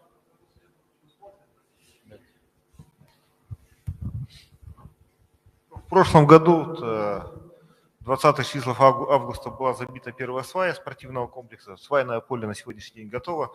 Ким-95 отработал. Сегодня часть средств в бюджете есть. Мы эти средства по соглашению до города довели. В марте месяце, Алексей Михайлович, у вас подрядчик сейчас в марте определяется же, да, по спортивному комплексу? Лимиты все уже дошли. Но только часть, правильно? Не, ну мы средства все заложили, поэтому давайте. Здесь на городе это все висит, и вы, соответственно, давайте эту программу выполняйте тогда. Мы готовы все это сделать, у нас часть заложена. Строительство будет, ответ. Давайте дальше. А по берегоукрепительным? По берегоукрепительным же не ответили. Берегоукрепительным... Да, превентивные меры людей интересуют превентивные меры, которые мы проводили в прошлом году, хотят, чтобы такие же работы были продолжены. Ну, это безопасность их земельных участков. Мы с Евгением Андреевичем должны встретиться, посмотреть. Да, давайте, то есть эту программу продолжаем и давайте все вот эти расчеты делайте. Так, хорошо, дальше давайте. Так, пожалуйста, Центральный округ. Председатель Совета ветеранов Центрального округа Дмитриева Варвара Иннокентьевна. У меня вот такой к вам вопрос. Вот вы знаете, на сегодняшний день наш город становится красивее, ведь различные ремонтные работы, устраиваются скверы, озера. У меня вопрос по поводу озера Щорса. В народе оно называется Лебединое озеро. В нем содержатся, живут лебеди, различные утки, гуси. Общество ПМ проводит различные свои мероприятия. Поэтому для нас, горожан, это озеро все равно притягивает к себе, да? Заинтересовывает нас, горожан. Но на сегодняшний день остается желать более, как скажем, улучшенного вида этого озера. У меня к вам такой вопрос. Обустройство озера Щорса вошло в программу формирования современной среды нашего города? Озеро Щорса? Нет, у нас пока... Евгений Николаевич, тогда отвечай. Да, у нас формирование современной городской среды озера Щорс пока не включено. Мы, значит, работаем пока силами лишь городской администрации. планируем, ну, в прошлом году, если знаете, ну, для меня это родной двор, вообще я вырос в этом дворе, где это озеро находится. Мы планируем большие работы провести сейчас вот по формированию современной городской среды, чтобы включить это озеро туда. Сейчас мы работаем с индивидуальными предпринимателями, которым дано под благоустройство, они сами будут благоустраивать, мы же своими силами проведем там. Извините, Евгений Николаевич, я вас перебью. А почему нельзя включить этот вопрос в государственную программу? Мы проведем работы, начали эти работы, чтобы включить. Но вот здесь же нужно понимать, что включение сегодня в приоритете стоит озеро Сайсары. То есть священное озеро Сайсары, там более 300 миллионов необходимо для того, чтобы обеспечить его благоустройство. Мы же не будем ждать, пока его сделаем. Поэтому мы своими силами сейчас по озеру Шорса работать начнем. Спасибо. Спасибо. Давайте дальше вопросы. Добрый вечер. Валентина Егоровна Исакова. У нас такой вопрос. В 28-м квартале строительство детского садика будет. Может быть, план 2002 года он весен для застройки садика, который население что квартал 128. Спасибо, Евгений Николаевич. Да, по строительству вообще, в принципе, в Центральном округе у нас строительство детского сада на 100 мест в 128-м квартале принят в план, в дорожную карту. Помимо этого у нас необходимо, значит, строительство школы, опять же, в 72-м квартале. И все эти вопросы, они у нас обозначены в том взаимодействии, в котором мы сейчас находимся с Министерством образования. Но, опять же, вопрос в лимитах, в источниках. Хорошо.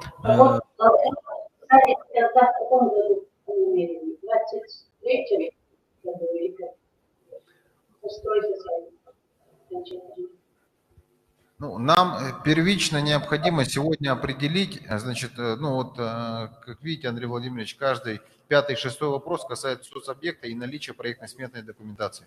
Вот нам бы разово при взаимодействии, значит, посмотреть программу по выделению средств на разработку ПСД. Но опять же, ПСД, много ПСД тоже не есть хорошо, 3 года только действительно является, потом она уходит в утиль.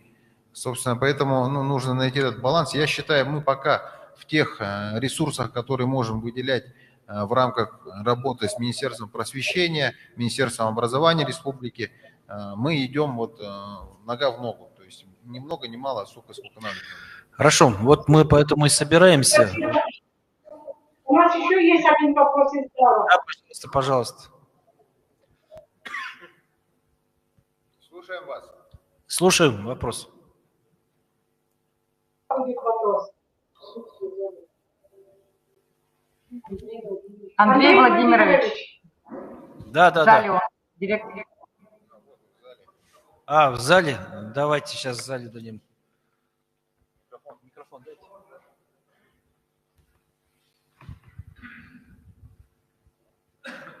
Спасибо. Уже добрый вечер, уважаемый Андрей Владимирович, уважаемый Евгений Николаевич, уважаемые члены правительства Республики Саха-Якутия, все участники отчета правительства Республики Саха-Якутия и уважаемые земляки. Разрешите представиться, меня зовут Батюшкин Андрей Владимирович, директор МАБУ Саха-Корейская СОЖ города Якутска. Тоже в продолжении школьного вопроса, вопрос, конечно, очень щепетильный, очень актуальный, жизненный. Я бы хотел, чтобы не упустить все моменты своего вопроса, зачитать обращение коллектива Саха-Корейской школы и обучающихся и родительской общественности. Мы просим рассмотреть вопрос по содействию строительству нового здания школы. Наша школа имеет особый статус. Единственная в мире, она гордо носит свое название. В далеком 1994 году учредителями основания школы выступили 3 стороны. Соглашение подписали от Якутского управления образования, это начальник Михаил Евгений Исаевна, от Университета иностранных языков Ханкок Республики Корея профессор, заведующий отделением русского языка профессор Кандуксу, от Ассоциации корейцев города Якутска председатель Ассоциации Шамаева Вера Гевеновна. И в 2019 году школа отметила 25-летний юбилей. Школа, принявшая в 1994 году 150 обучающихся, на данный момент насчитывает около 60 обучающихся. Школа находится в трехэтажном нетиповом каменном здании по адресу город Якутск, Короленко, 42. Общая площадь школы 800 квадратных метров. С проектной мощностью, рассчитанной на 280 человек. В здании есть 9 учебных классов, актовый зал, который был переделан в учебный кабинет. Занятия по физической культуре проводятся в спортивном зале МОБУ ДОДИ США-4 по договору.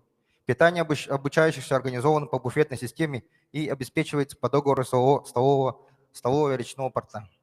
Адреса места жительства наших учеников обозначены районами от Табаги до Мархи. С 2014 года по распоряжению окружной администрации города Якутска за школой были закреплены территории городского округа города Якутск, что привело, соответственно, к увеличению численности. Да, вот. Вопрос у нас естественный, конечно.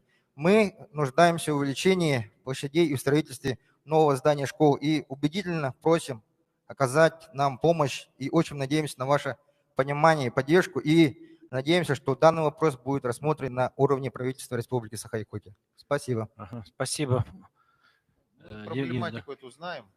В действительности вот, наличие там 2 школ рядом, я считаю, вообще неправильным. Нужно объединять в единый территориальный комплекс, а новые строительства школ, которые мы ведем, туда можно эту сахакорейскую школу, значит, определить. Вообще вот наличие в одном квартале 2 школ, 2 детских садов, я считаю, это пережиток прошлого. Нужно объединять в единый территориальный образовательный комплекс, чтобы повышать эффективность, чтобы увеличивать заработную плату учителям. Значит, и, это оптимальный ход, по которому пошли крупные города. Ну, отлично. То есть решение есть у вас хорошее, поэтому я считаю, что наше вмешательство здесь не нужно. Так, хорошо. Итог? Так, пожалуйста, дальше строительный округ. Начинайте. Василий Васильевич, пожалуйста. Начинайте. Здравствуйте, Евгений Николаевич и Андрей Владимирович. У меня такой вопрос. Беспокоит вас 17-го квартала староста по улице Пионерская, 14, Киля Татьяна Сергеевна. У меня вопрос такой. В 2022 году дополнительные финансовые будут предоставлены программа переселения из ветхого аварийных домов 17 квартала города Якутска, республиканские и федеральные средства. Это первый вопрос. Второй вопрос будет строительство досуга центра для детей, подростков 17 квартала. Детям негде заниматься у нас. Прошу ответить на мои вопросы. И просьбу 17 квартала жителей. Так, хорошо, спасибо за вопросы. Значит, Павел Павлович, по первому вопросу, пожалуйста.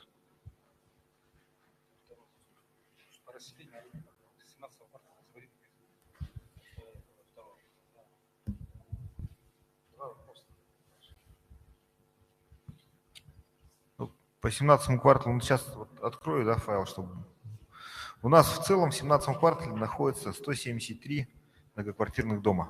Да, из них аварийных у нас признано 134 на сегодняшний день. И вот то, что я говорил по поводу разработки КРТ, отвечая на вопрос жительницы Мархинского округа, мы сегодня разрабатываем мастер-план и ведем работу, чтобы дома, которые признаны аварийными после 1 января 2017 года, а их у нас 126 таких домов, попали под федеральное финансирование. Всего в 2017 квартале у нас в программу попало 7 домов, да, это 122 жилых помещения, еще более 2700 они у нас, получается, в квартале без источника финансирования. Поэтому, как мы озвучили, в 3-м квартале мы все-таки надеемся, то, что отработаем с Федеральным фондом содействия реформирования ЖКХ и помощь Федерации получим на решение застройки этого квартала. Ну, то есть, еще раз, в 3-м квартале мы подаем все списки на все вот эти переселения, то есть по ремонту аварийного жилья. Сейчас готовим все списки. И срок поставлен, к 3-му кварталу мы должны все это сделать. Дальше вопрос. Да, дальше, пожалуйста. Второй вопрос. Со строительного округа вопрос еще есть? Больше нету. Всё, ну, у них один вопрос, 17 Нет, квартал. насчет строительства досугового центра для детей, подростков, 17 квартал. Что-то будет строиться там или нет? У нас ребята ходят по помойкам. У нас, опять же, по 17 кварталу сегодня уже есть очищенные территории, которые были переселены, деревянные дома. Вот есть пустырь, куда можно заходить, строить. Вот единственное, что нам сегодня мешает там, это 7-я шумовая подзона, которая не подразумевает строительство социальных объектов, а подразумевает строительство нежилых там прочих офисов. Хотя до 2025 года действует мораторий, поэтому у нас, в принципе, земля там есть. Можно было бы построить. Это вот рядом с залом. Нет, это, еще раз, город должен, но типовой должен какой-то проект быть, который мы успеем там до 25 года. Мы, опять же, этот типовой проект, который Атамайский или Передегистянский, готовы там. Ну, давайте, готовьте тогда предложение, Хорошо, будем есть. рассматривать. Принято. Пожалуйста, Табага.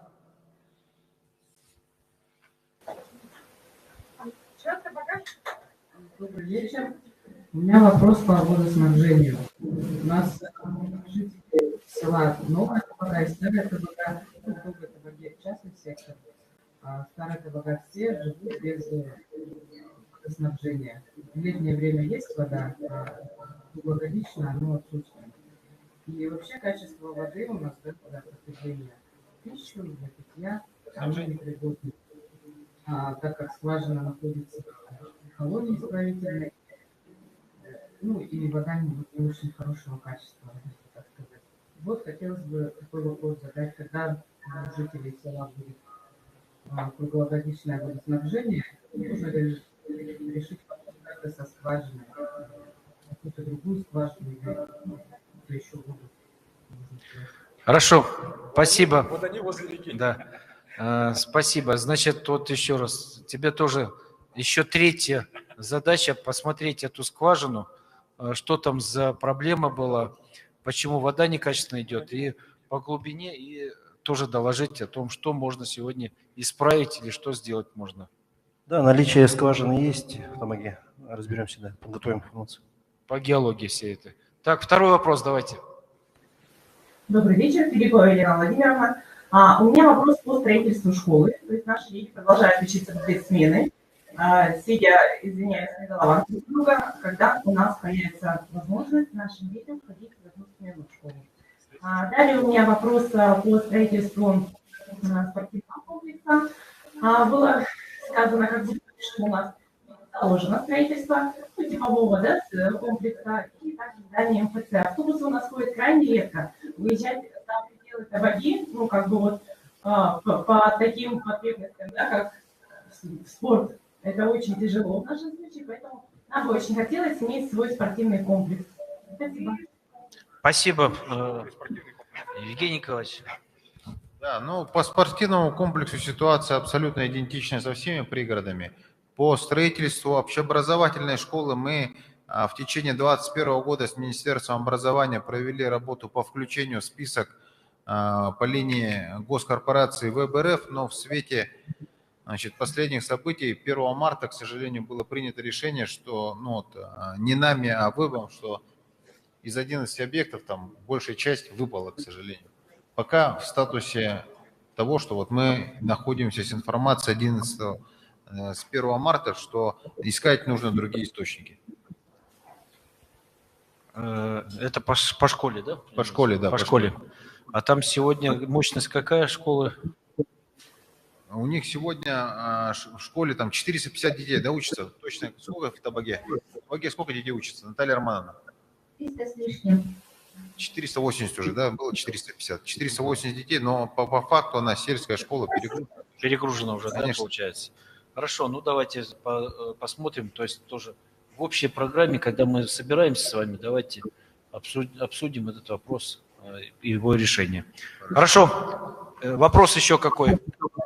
Да, вопрос еще один есть. Это у нас, конечно, берегоукрепление, водоснабжение и по улице Центральная в Старой Табаге.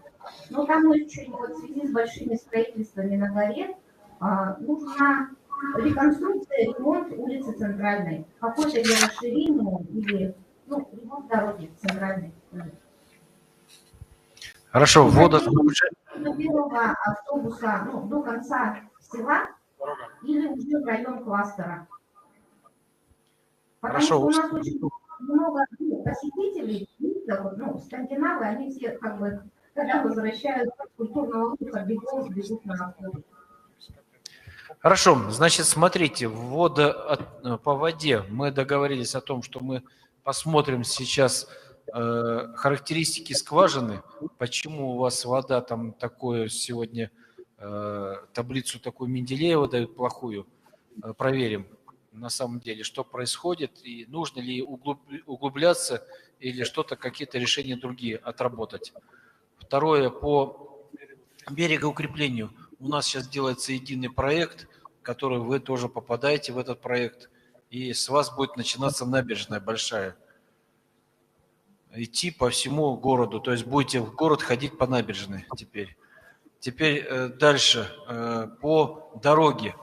Дорога, вот у нас, опять-таки, мы говорим, все там дороги будем изменять, и делается сегодня проект большой в связи с строительством моста. Соответственно, все подъездные, все эти выездные и так далее, все сегодня в проекте и проходят экспертизу. Экспертиза у нас уже где-то к сентябрю месяце будет готова. И вы все увидите вот эту красоту этого проекта, который будет у вас сегодня показывать вообще красоту этого города, вашего Табаги. Так, еще вопросы? У нас повестка исчерпана. Все, я думаю, пора Андреевич. подводить итоги, да. Из зала еще можно пару вопросов. Давайте. Добрый вечер всем. Я Смирнов Александр Сергеевич. Представляю интересы городского родительского совета, общественной организации. И вот поскольку существуют проблемные вопросы, я хочу их озвучить сейчас в интересах общественной организации. В связи с развитием спорта движения ЗОЖ существует ли, либо предлагается разработать отдельную программу по благоустройству школьных дворовых территорий и вообще по благоустройству школьных территорий. Оснащение спортивным инвентарем в рамках развития ГТО. Значит, и еще вопрос, вернуть медработников школы. Вопрос на самом деле на уровне, возможно, Российской Федерации. Договоренности Минпросвещения с Министерством здравоохранения, как-то возможно ли повлиять со стороны, выйти законодательной инициативой, в том числе со стороны госорганов республики на федеральный уровень. И вопрос такой, что родители жалуются в последнее время на участившееся опоздание детей в школы в связи с транспортной логистикой, ухудшившейся. Вот. И такую картину сам лично наблюдал. Значит, подъезжает автобус, начиная с 7:15, 7:30 утра. На остановке стоит количество людей, значит, такое же, как в автобусе. И приходится пропускать по 2, по 3 автобуса, чтобы потом уехать все-таки по адресу необходимому. Значит, и вот такой еще, извиняюсь, вопрос про инклюзию в школах, про нехватку специалистов в общеобразовательных школах. Возможно ли каким-то образом попытаться решить этот вопрос? Потому что общеобразовательные школы стараются отправить детей с инвалидностью и ОВЗ в коррекционные школы, ссылаясь на отсутствие узких специалистов, чтобы работать вот именно в общеобразовательных школах. Спасибо. Хорошо, спасибо. Давайте начнем с транспортной логистики. Я хочу сказать, что сегодня город приобрел 100 автобусов, они уже более удлиненные, уже более качественные, то есть не вот эти вот маленькие, которые пазики бегают, поэтому такая, я думаю, будет изменена какая-то логистика и уже улучшение будет в этой части, потому что они более вместимы, они более сегодня, больше людей берут, и, соответственно, этот вопрос и по часам, наверное, я думаю, там мэр города возьмет на вооружение и в такие именно часы пик, наверное, увеличит трафик. Это раз. Второе. Затраты уже меньше будут, потому что они на газу и так далее, и так далее. По медицине мы такое обращение уже подготовили, сделали инициативное. части ждем сейчас ответа в законодательном там уровне, что в действительности все сегодня в том, что медицина нужна в школах. Это необходимость большая. Это не, как говорят, какое-то украшение или так далее, это необходимость. Теперь по ГТО, по всему, да, мы сегодня даже везде эту программу инициативно проводим, делаем. Инвентарь сегодня у нас с министерством, федералами договоренность хорошая, то есть они нам помогают, и, соответственно, определенный набор инвентаря будет сегодня в школах предоставлен. Есть программа такая, в которой все мы участвуем и, соответственно, все запросы уже собрали. Теперь по эксклюзиву, да, вот этому, по возможности обучения, я думаю, Елена Александровна, что у нас там происходит? Министерство образования, это Министерство образования. Да. Я здесь. Добрый день, да, спасибо большое за вопрос. Действительно, инклюзивное образование, или когда мы ребят с особыми образовательными потребностями обучаем вместе со всеми детьми, это важный момент, потому что спецкор-школы, они только в исключительных случаях, когда действительно нужно выравнивать, да, в силу здоровья ребенка, создавать особые действительно условия. Вот. А те ребята, которые все-таки имеют возможности обучаться вместе со всеми, максимально создаются условия. Это тот принцип, который взят в столичном образовании, и мы сейчас вот вместе со столичным образованием, с окружной администрацией города Якутска мы подготовили тоже проект подготовки кадров, в частности, это целевая подготовка, потому что вот те, кто сейчас работает у нас в спецкор-школах, это все-таки представители старой школы. Они были ранее подготовлены, на самом деле в возрасте находятся, здесь коллеги знают, подтвердят, это и олигофренопедагогика, логопедия. Сейчас совершенно новые технологии, новые инструменты, новые программы, в том числе IT-технологии появились, которые позволяют ребятам быстрее адаптироваться и достигать тех же результатов обучения, как и раньше. Я сам тоже представитель столичного образования. Помню, когда начинал, работал в школе, я ходил к детям, которые болеют, вот на дом, хотя работал учителем 8-й школы, потому что, понятно, не хотелось ребят куда-то исключать из общего коллектива. И вот образование все-таки должно не исключать людей, а создавать возможности быть вместе в одном коллективе. Это для нас приоритетом является, и мы в том числе вот всех призываю активно участвовать. В конце марта состоится очередной чемпионат национального мастерства Abilimpics. Это на самом деле олимпиада возможностей. Все участвуют в этом по самым разным программам. Это и дети, это и студенты среднего профессионального образования, и это взрослые, те, которые осваивают профессию и дальше становятся частью нашего общества. Спасибо.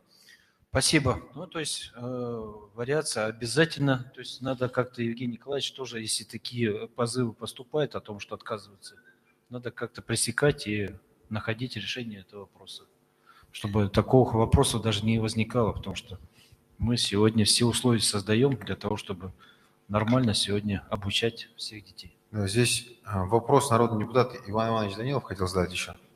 Иван Иванович, вроде бы все вопросы задал. Я кратко, да, то, что насчет авангарда, юной армии, это правопреемники пионерии, можно сказать, мы уже зафиксировали протокольно, да. И насчет, на правах хозяев, Евгений Васильевич, можно вас, это вот Гагаринский округ здесь у нас, мы насчет сквера, насчет Алсиба хотели напомнить в рамках столетия. Да. Да, действительно, вот немножко буквально два слова скажу. Мы находимся в Центре культуры имени Юрия Алексеевича Гагарина, рядом с нами сквер имени Гагарина, и в этом году 80 лет Алсибу, этой знаменитой трассе, которая проходила именно и через Якутск в том числе. И в этом году мы планируем как раз вот это юбилейное мероприятие, одно из этих юбилейных мероприятий, даже вот на уровне Димдимыча собирались, да, Дмитрия Ильича Садовникова. Вот ждем, когда будет подписано, документ распорядительное создание оргкомитета. И, конечно, хотелось бы обратить на сквер на то, что у нас он, скажем так, несколько требует какого-то ремонта, более современного подхода. Мы даже рабочую группу создали, у нас есть проектная группа, есть варианты, да, вот как раз Евгений Николаевич тоже об этом в курсе. Ну и, конечно же, мы понимаем, что данная именно ремонт, реконструкция нашего сквера, она да, город может потянуть много, но опять же нужна помощь, именно помощь правительства и, ну, и в том числе и финансирование, То есть проект есть, я знаю, что да, доводился он до руководителей. Да, услышал, давайте, я услышал, еще раз. Спасибо. Год очень сложный. Я думаю, вот в этом году надо немножко воздержаться. Мы нагоним, может быть, если все у нас хорошо и удачно сложится, в следующем году. Потому что нам нужно выжить этот год. Очень серьезно выжить. Поэтому задач очень много стоит. И предпринимателям помочь, и Спасибо. продовольственную безопасность сделать. Поэтому давайте акцентируемся сначала на всех этих вещах. Живых спасти сегодня. Спасибо. Понятно, да? Все-таки это последний, ну, это связка с Америкой, да, и все-таки, может быть, это как повод для... Слушай, ну, я мы понимаю, мы все закрыты. Когда у нас все станет хорошо, мы связку эту вспомним. А пока лучше эту Америку пока вспоминать плохим и тихим словом. Андрей Владимирович, у нас были вопросы на портале OneClick. Это будет неправильно, если мы не зададим эти вопросы. Вопрос, одновременно основные дороги закрыли, где автобусом ездить, грузовой транспорт ездит по улицам, не приспособленным для этого, все будет разбито весной. Людей обеспечьте крыльями, чтобы летали, никакой стратегии ремонта улиц и адекватных управленческих решений, то ли еще будет. Если, как обещали, 19 улиц закроете, работает на Чернышевского не по графику, который публиковали у нас, любят все затягивать. Ну, в общем, Евгений Николаевич. Согласен, Евгений Николаевич, вот знаешь, надо собраться все-таки с нашим ГАИ вместе и сделать какие-то объезды и знаки поставить, а то тебе весь город разобьют, ты будешь, как говорят, голову ремонтировать, а остальное у тебя будет разбьют, понимаешь? Поэтому ты делай так, чтобы объездные где-то у тебя уходили, иначе мы так денег никогда в столицу не отремонтируем. Потому что если ты сегодня пустишь все грузовики через город, не по объездной, у тебя город разобьют. Так у нас город закрыт для грузовиков уже давно, у нас знаки... Ну вот видишь, люди говорят о том, что не просто пишут смс-ки и сообщения дают, о том, что сегодня грузовой транспорт пошел через город. Это очень плохо. Нет, это более того, что плохо, это сразу административно карается, штрафы. У нас...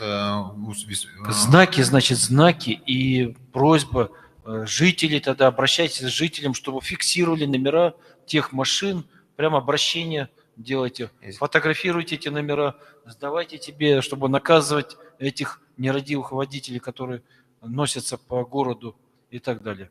Покажи эту объездную трассу, расскажи это самое, по всем автопредприятиям надо обратиться и сказать, чтобы они прекращали вот эти все действия. Мы город убьем просто. И последний вопрос, коллеги, да, когда решится вопрос с автобусами, 45 минут ожидания, это нормальный вопрос? Нет, это безусловно ненормально. У нас по общественному транспорту сегодня нужно понимать, что частные перевозчики в лице «Союзавто» и 18 отдельных предприятий имеют проблему по прохождению технического осмотра в связи с высоким, значит, износом техники, подхождение к предельному сроку нахождения на линии общественного транспорта. Поэтому это вопрос сегодня мы решаем тем, что выводим из пригородных автобусов якутское предприятие, значит, ЕПАК наше, и каким-то образом будем пытаться точечно на перегруженных улицах маршрутах решать этот вопрос. Но вместе с тем системно необходимо, конечно, обновлять. И вот та программа, которую мы запустили благодаря поддержке правительства, она, вот то, о чем я вас спросил, продолжить ее на следующие года, чтобы мы могли по 24 миллиона выделять на первые платежи для лизинга, для обновления всего транспорта. Всего городу Якутску нужно порядка 300 автобусов.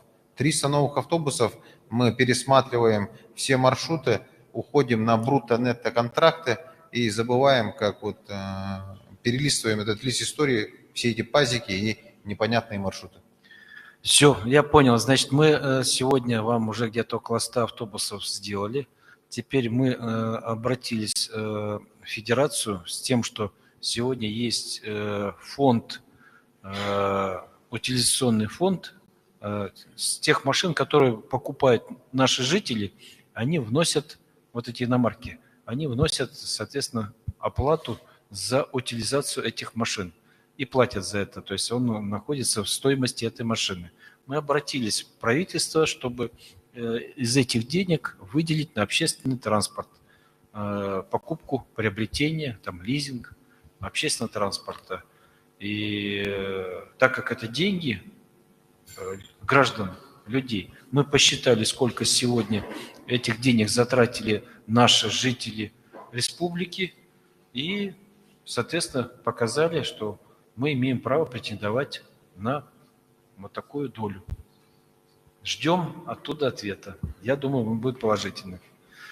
Вот это решение тоже. Да. Из таких решений помощь городу.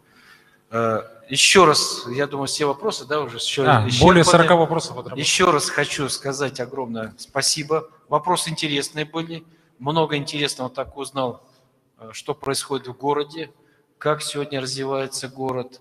Конечно, есть много вопросов, очень много вопросов сегодня. Но нам нужно всем вместе с вами делать красивую столицу нашей республики. Она должна быть в действительности красивая, потому что когда говоришь о том, что мы сегодня самый большой регион в мире, и когда к нам приезжают в город туристы и люди, они немножко, как говорят, в обмороке, потому что, пройдя по городу, они понимают, что они приехали в большую деревню, а не в большую республику в мире. Поэтому надо город нам приводить в чувство, в порядок, убирать вот эти все песчаные бури, которые у нас тут существуют, что идешь там полный рот песка и так далее. Надо приводить, чтобы он был красивый, освещенный, прекрасный, чтобы дети здесь были, принимали, то есть удовольствие получали, жить здесь все. Потому что в действительности мы к этому стремимся, чтобы у нас здесь был порядок и чистота, и развитие. Тогда никто отсюда не будет уезжать. Все, наоборот, будут приезжать. И всех, как говорят, будем здесь организовывать и показывать, насколько мы стали прекрасны. Спасибо всем. До свидания. Сейчас, коллеги, секундочку, небольшое вручение благодарственных. Евгений Николаевич. За добросовестный труд и личный вклад в социально-экономическое развитие Республики Саха-Якутия и ее столицы благодарственным письмом председателя правительства Республики Саха-Якутия наградить водителя отдела транспортного обеспечения муниципального казенного учреждения Управления делами городского округа город Якутск Тарского Иннокентия Михайловича.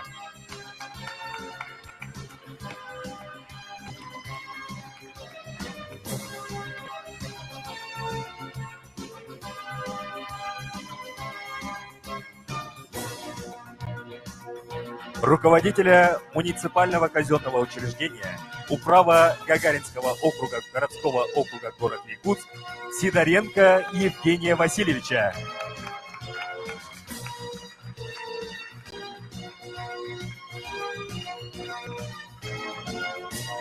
Начальника отдела технического обеспечения и бухгалтерского учета муниципального казенного учреждения Центр информационных технологий городского округа город Якутск Сергучева Лазаря Владиславовича. Председатель правительства Республики Саха-Якутия Андрей Тарасенко. Спасибо, коллеги. Спасибо всем за работу.